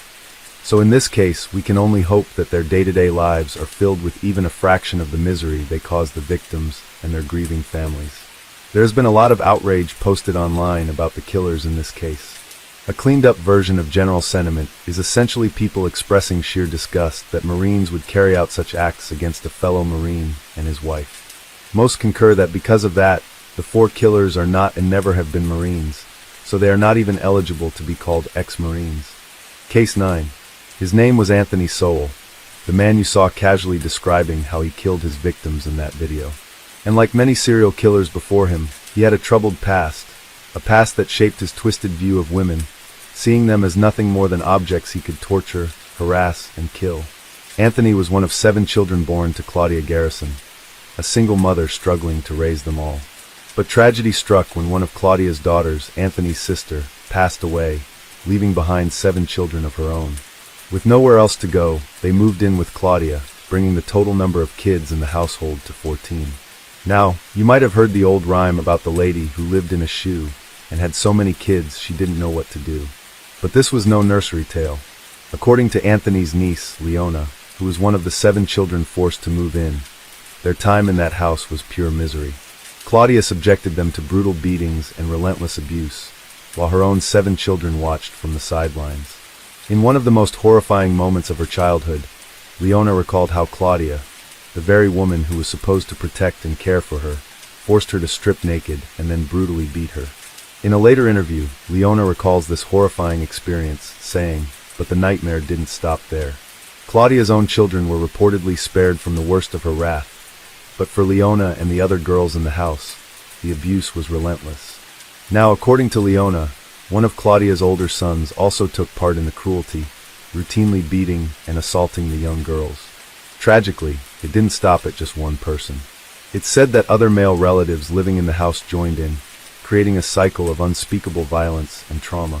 Leona also revealed that Anthony's soul was often silent during these horrific acts. He never intervened. Instead, he would sit back and watch as the abuse happened right in front of him. But what Leona didn't realize was that for Anthony, witnessing mistreatment had become almost normal. Growing up in a home where abuse was a daily occurrence, he began imitating the cruelty he saw. Shockingly, at just 11 years old, he started molesting his own 10-year-old niece, Leona's sister, subjecting her to the same suffering he had witnessed, continuing the cycle of pain that had been ingrained in their home. Fast forward to January 24, 1978. Anthony joined the United States Marine Corps. Surprisingly, he excelled in the military, Over the next 7 years, he built an impressive record, earning multiple good conduct medals, certificates, ribbons, and letters of appreciation. By all accounts, his military career was defined by discipline, hard work, and achievements. And upon his honorable discharge in 1985, Anthony returned home to Cleveland. For a while, he managed to live a relatively normal life. But that facade crumbled 4 years later, in 1989, when he committed his first known violent crime. It all started with Melvette Stockwell, a 3-month pregnant woman and an S-worker who believed she was simply meeting a new client. On that fateful night, she accompanied Anthony to his home, expecting a routine exchange, do the job, get paid, and leave. But this wasn't like her other clients. As soon as they stepped inside, the charm disappeared. Anthony's entire demeanor shifted. He suddenly became aggressive, grabbing her before she could react. He tied her hands and feet with zip ties and a belt, gagging her with a rag to keep her from screaming. She was completely at his mercy. But then he stopped. Instead of attacking her right away, he told her he was going to feed her before he killed her. Imagine hearing that. You think you're about to meet your end, but instead, your captor is talking about feeding you first, like you're on some twisted death row.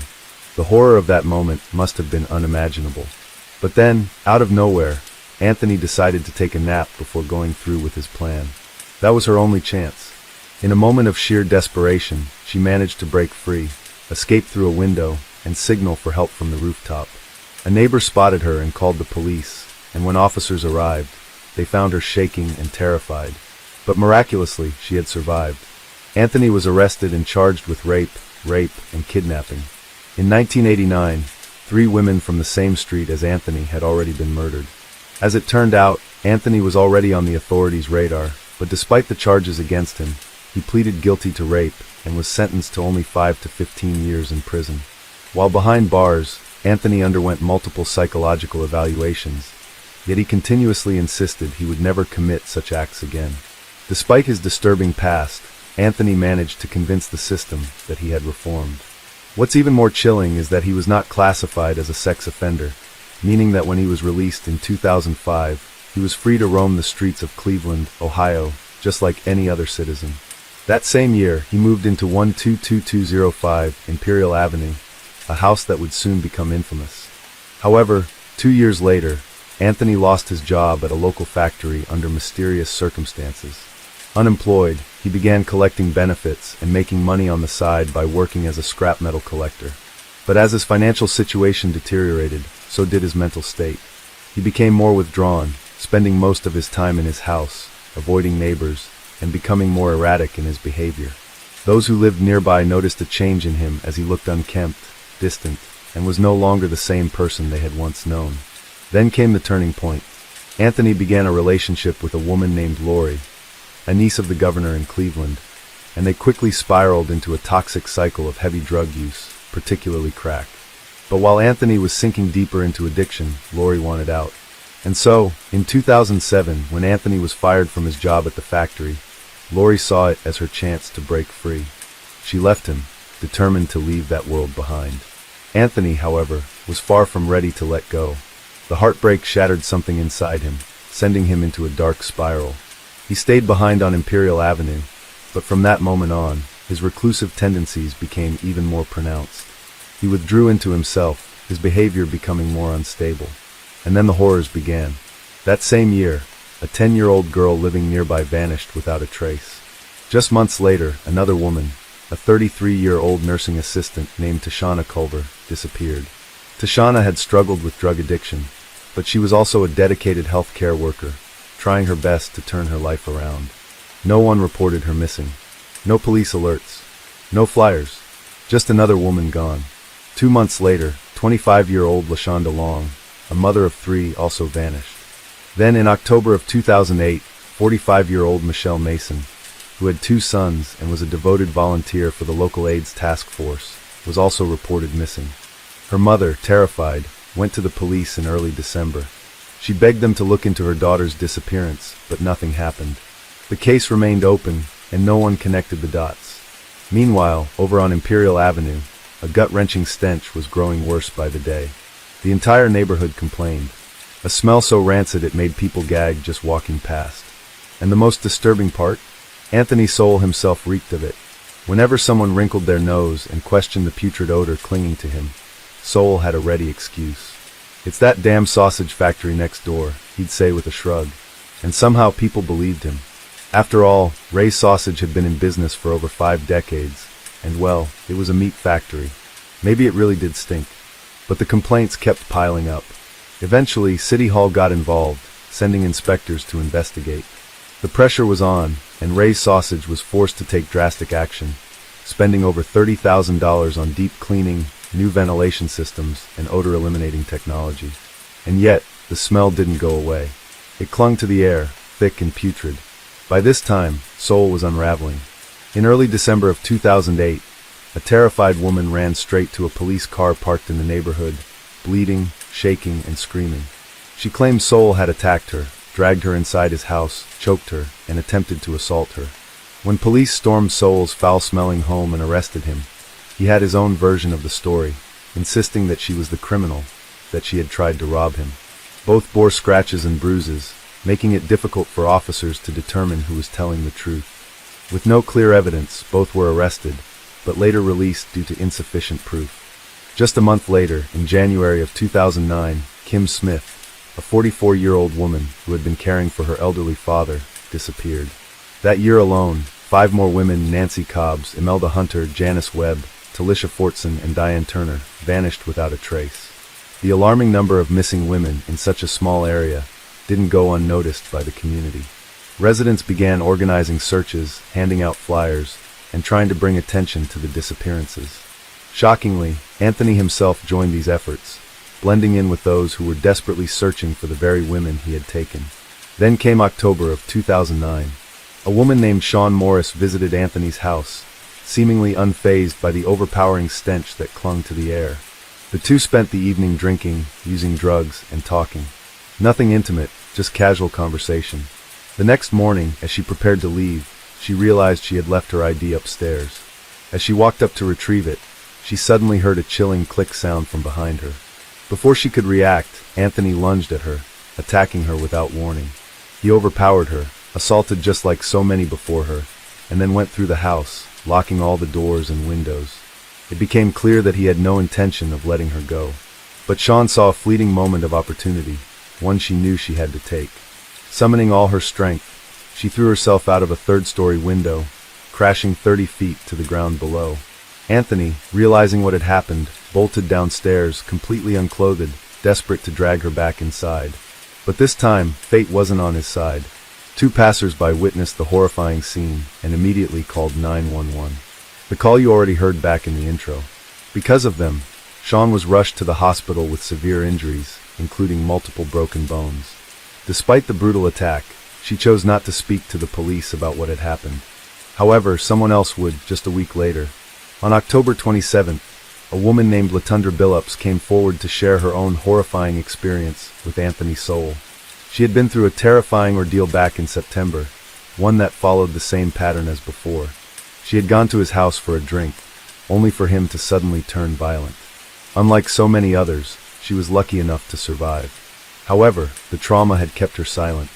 Until now. Finally, in late October, her testimony was enough for authorities to issue both an arrest warrant and a search warrant for Anthony Soul. On October 29th, SWAT officers stormed his house, expecting to take Anthony into custody. But what they found was far worse than they could have imagined. Anthony wasn't home, but the stench was overwhelming. Dead flies covered every surface. Then came the grisly discoveries, decomposing bodies, one after another, some of which had been rotting away for years. The house of horrors that had plagued the neighborhood for so long was finally exposed, and a manhunt was immediately launched. For 2 days, police scoured the city for Anthony Soul. Then, on October 31st, as he casually strolled down the street, officers spotted him. They pulled over and cuffed him on the spot. He looked disheveled, with dirt and twigs clinging to his clothes, as if he had been sleeping outside, hiding in the bushes for days. But there was no hiding from what had been found in his home.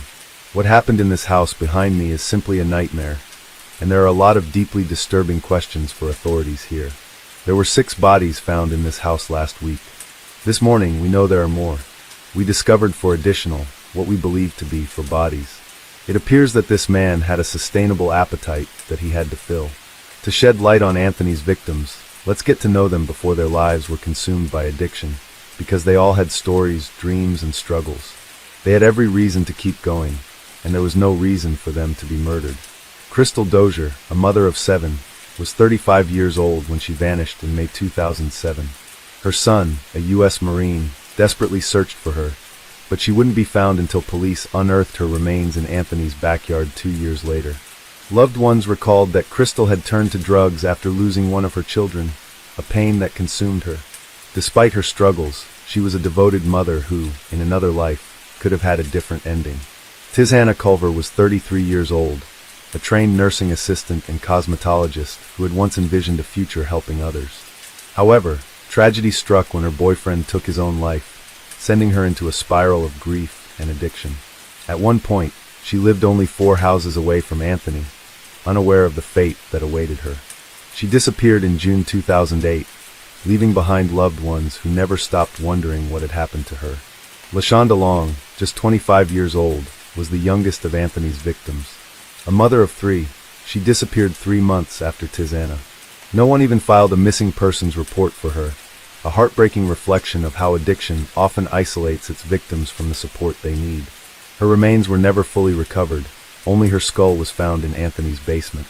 On the other hand, Michelle Mason had fought hard to turn her life around. At 45, she was living with HIV and had battled heroin addiction, but she refused to let her struggles define her. After surviving a shooting, she dedicated her life to helping others, working with an AIDS outreach program and focusing on her children. She disappeared on or around October 4, 2008, another life full of resilience and hope, cut tragically short. Tanya Carmichael was a mother, a fighter, and tragically the first victim to be identified from Anthony Soule's House of Horrors. Though she struggled with substance abuse, her loved ones never stopped caring. When she vanished in December 2008, they knew something was wrong. Tanya's mother wasted no time. She reported her missing within a week, desperate for answers. But the police saw just another black woman with a drug problem and failed to take the case seriously. Even when her abandoned car was found near Soule's neighborhood, they ignored the red flag. Years later, forensic testimony would expose the brutality of her death. Strangled with a telephone charger, discarded as if she didn't matter. But Tanya did matter. She was loved, she was missed, and her family never stopped fighting to make sure she wouldn't be forgotten. Kim Yvette Smith, 44, was a caretaker in every sense of the word. She dedicated her life to looking after her ailing father, balancing the weight of responsibility on her shoulders. In January 2009, she disappeared without a trace, leaving her father behind and breaking the hearts of those who knew her. Imelda Amy Hunter, 47, had a life marked by hardships and resilience. Raised in Chicago, she was an avid reader, a girl with dreams before her life took an unexpected turn. At just 14, she became pregnant by one of her teachers and gave birth to a child with cerebral palsy who was also deaf. This unimaginable responsibility weighed on her young shoulders, and eventually addiction found its way into her life. Yet she was more than her struggles. She was a mother, a woman who had once been full of promise. Nancy Cobbs was a 44-year-old grandmother, deeply loved and fiercely missed. When she disappeared in April 2009, her family refused to sit idly by. They kicked in the doors of abandoned houses, desperately searching for her. Tragically, her body was only discovered months later, wrapped in 6 plastic bags. Forensic testimony later revealed that she had been strangled with a shoelace, another victim of Anthony's cruelty. Talacia Fortson, 31, had a difficult upbringing, bouncing from foster home to foster home. She frequently ran away, searching for something better, but addiction tightened its grip on her. Like Tishana and Amy, no one even realized she was missing until the bodies began surfacing. Janice Webb, 48, was last seen on June 3, 2009 at her boyfriend's home in Lakewood, Ohio, just outside Cleveland. A woman with her own battles, she never imagined that crossing paths with Anthony would be her final chapter. Diane Turner, 38, had endured the unthinkable, losing all 6 of her children to the state. The pain of separation pushed her deeper into addiction, but she was still a mother who had once held hope for her family. She was the last of Anthony's victims to disappear in September 2009, the same month that Latundra Billups, 37, survived his brutal attack. These women were not just victims. They were women who had lived, loved, and endured unimaginable struggles. Their stories deserve to be told, not just as part of Anthony's crimes, but as a reminder of the lives that were stolen and the justice they finally received. What's particularly gut-wrenching is that by the time authorities finally captured Anthony's soul, he was 50 years old, meaning he had already spent decades living freely, committing these crimes unnoticed. His arrest on October 29, 2009, was just the beginning of a long, drawn-out legal battle. Soul's trial was initially scheduled for June 2, 2010, but what followed was a series of postponements. His defense team argued that they needed more time to prepare, review thousands of pages of evidence, and analyze hours of surveillance footage taken from a neighboring property. The trial was pushed to September 7th, then to February 14th, then to May 2nd, and finally to June 6, 2011. When proceedings finally began, Soul faced 85 charges, including 11 counts of aggravated murder and 74 counts of rape, kidnapping, abuse of a corpse, and tampering with evidence. His initial plea was not guilty by reason of insanity, but he later changed it to simply not guilty. Despite his attempts to evade responsibility, the evidence against him was overwhelming. Survivors testified, forensic experts detailed the gruesome conditions of his home, and jurors were confronted with horrifying photos of the crime scene. On July 22, 2011, after weeks of testimony, the jury found him guilty on all but 2 counts. The decision was clear.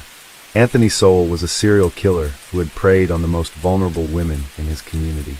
We will now read the jury's verdicts. I'll ask the defendant to please rise. With respect to the matter of State of Ohio versus Anthony Soul, criminal case No. 530885, sentencing proceedings as to count 1, Tanya Carmichael.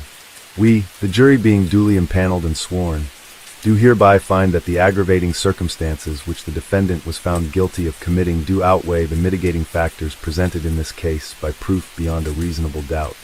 We therefore unanimously find that the sentence of death should be imposed upon the defendant, Anthony Soul.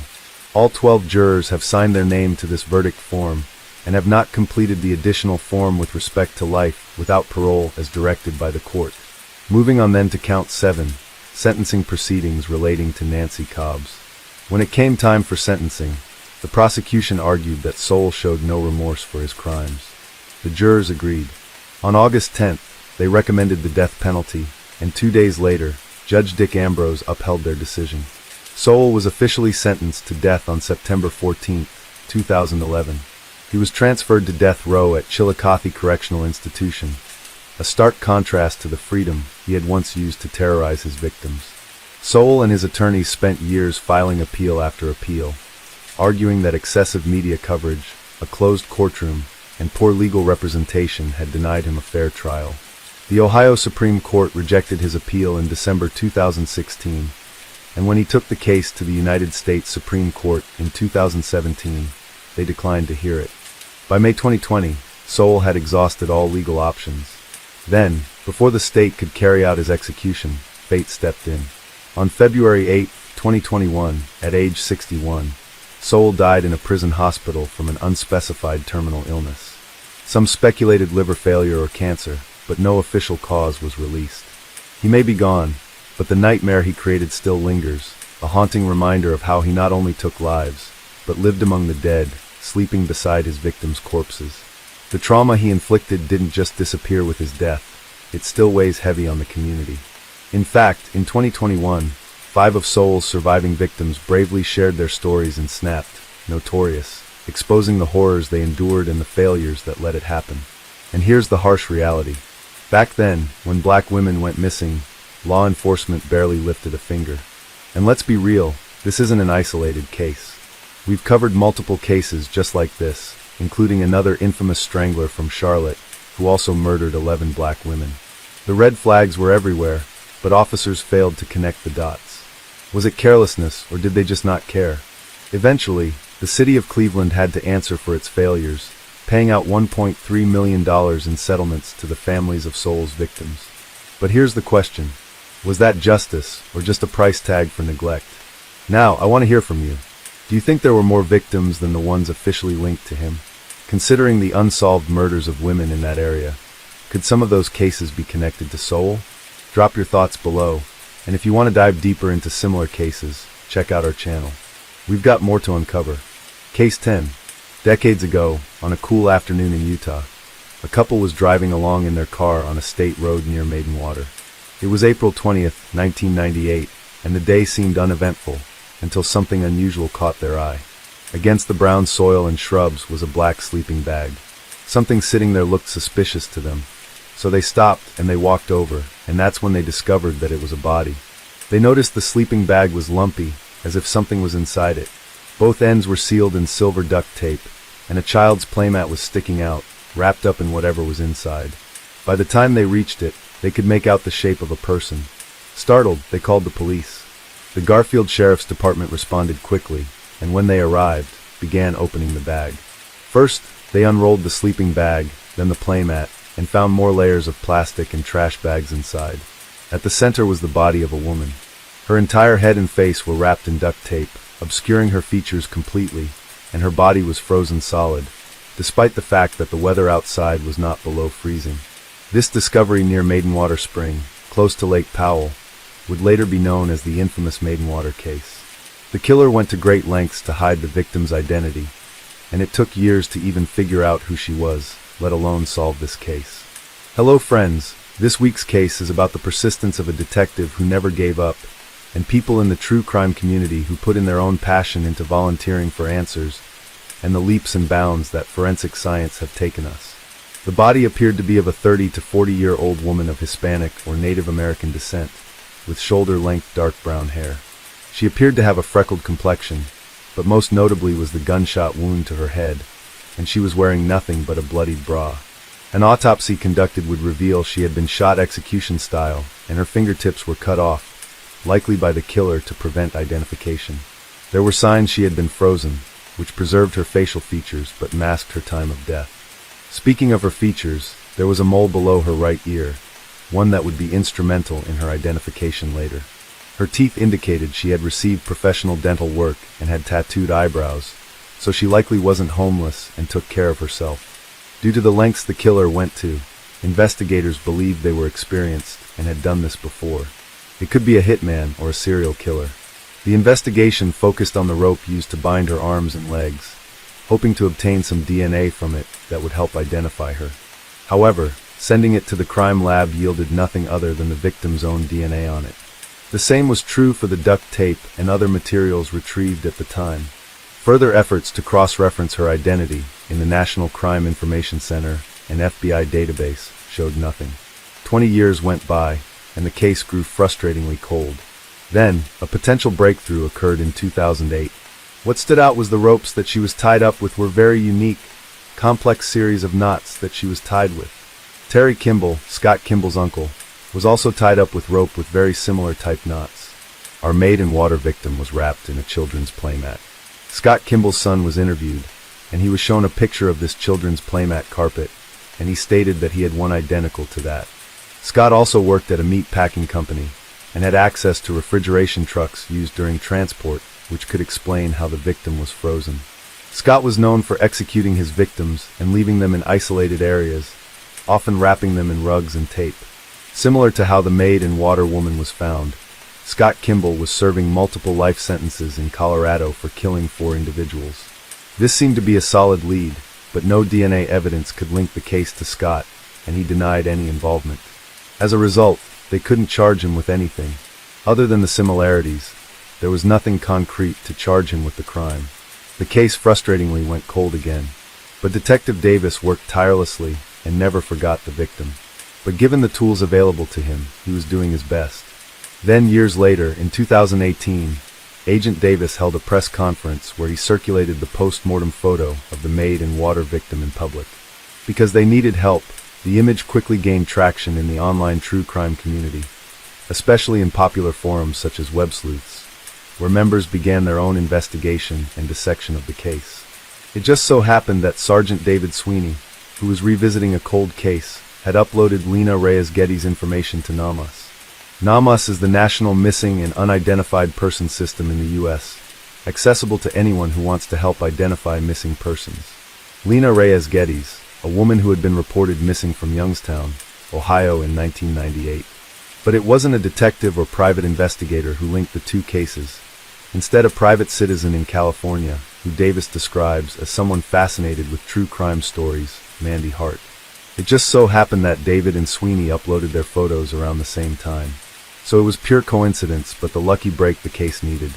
Thanks to this, they were able to get a hold of Lena Reyes' sister in Mexico, and DNA provided by her family members confirmed that Lena was indeed the Maidenwater victim, closing a decades-long mystery.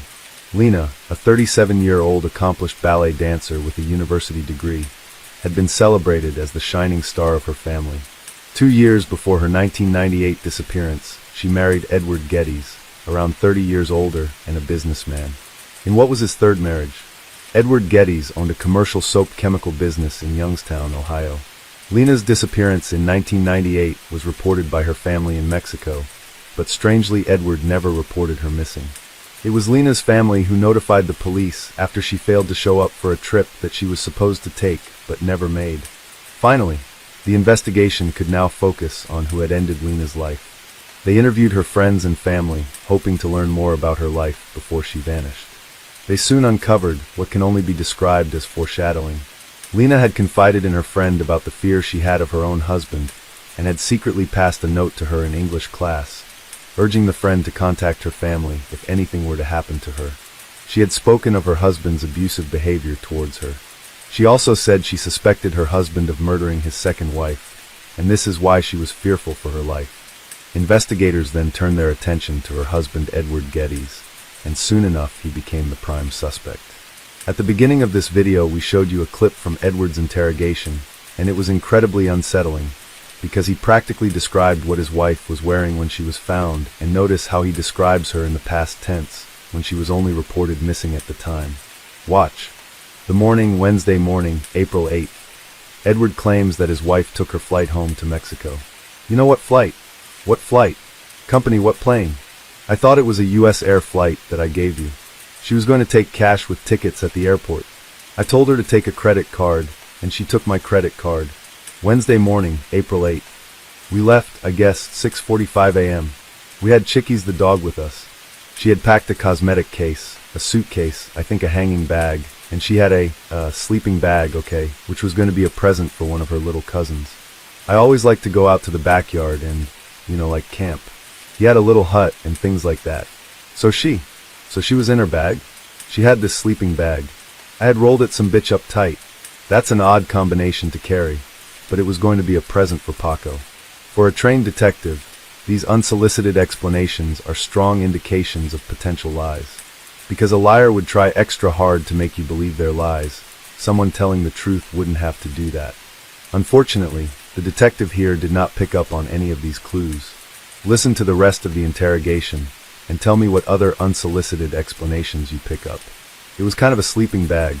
Blue on the outside, I guess, but there was a light color on the inside. I think, yeah. Oh man, you're not even touching my mouth.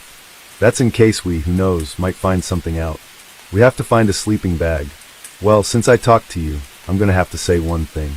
We ought to enter it here. I've not told you this before because it didn't come to mind until about a month or so ago. She got up pretty early that morning. She had long hair. She wanted shampoo. It took a little while to dry her hair. I was laying in bed washing her. So the first thing she would do is she would come out of the shower, and she would have a towel wrapped around her thing. She would come out nude, and she would put on a pair of underpants and a bra. Okay, and then she would start working on her hair. I can tell you what underpants and bra she had on. They were white cotton and a bra. The reason I remember this, it was my favorite pants and bra. It was white cotton with pictures of apples and maybe bananas on it. Okay, little pictures like this, the size of a nipple. And the bra had the same pattern. Apples and what? I think apples and bananas. Unusual. Okay, I left about 6:45. Austin town, down at Pittsburgh Airport. I pulled up to the check-in, the U.S. Air check-in. She didn't have a ticket. Skycat cannot check something just underwear. So I gave him $10. I said, okay, now you take care of all her baggage. Make sure she gets to where she's going. Okay. I didn't come into the airport because I had cheapies in the car. We had really broken cheapies keeping her in the car. We had taught her not to stay in the car and not go pee-pee. So we kissed. I was out of the car. We kissed. Skycat picked up stuff when we went into the Pittsburgh airport. That's the last time I saw her. He strongly believed he was the one responsible for ending Lena's life. We want to know what happened to her, who did it to her. And you just have to be persistent, because you never know what little thing is going to break it for you. He opted to retest the evidence in the case using technology previously unavailable. One of these tools was MVAC, used on especially tough surfaces like rope to extract DNA. It sprays a special solution onto the surface of an item, which is then extracted via a vacuum. Everything the device extracts is caught in a special filter where any DNA can be separated. The MVAC found 117 of DNA on that rope, more than enough to be tested. This technology is a game changer for cold cases, especially where DNA is difficult to collect. Investigators asked for DNA samples from Edward Getty's family. 2 family members gave samples willingly, but Davis had to get a search warrant to obtain a sample from Edward Getty's son. When the DNA samples came back, there was a familial match to Edward Getty's. It goes to show where their science is with this DNA. As I said, a game changer for cold cases. And of course it's innocent until proven guilty. But with all the overwhelming evidence now, many believe Edward Getty's is the one responsible, even though no charges could ever be brought against him, because he's long gone. The irony in all this is that he tried to cover up his crime by freezing Lena's body, hoping to hide the time of her death. But in the end, that icy move actually preserved her face, which allowed for the crucial photo that helped crack the case wide open.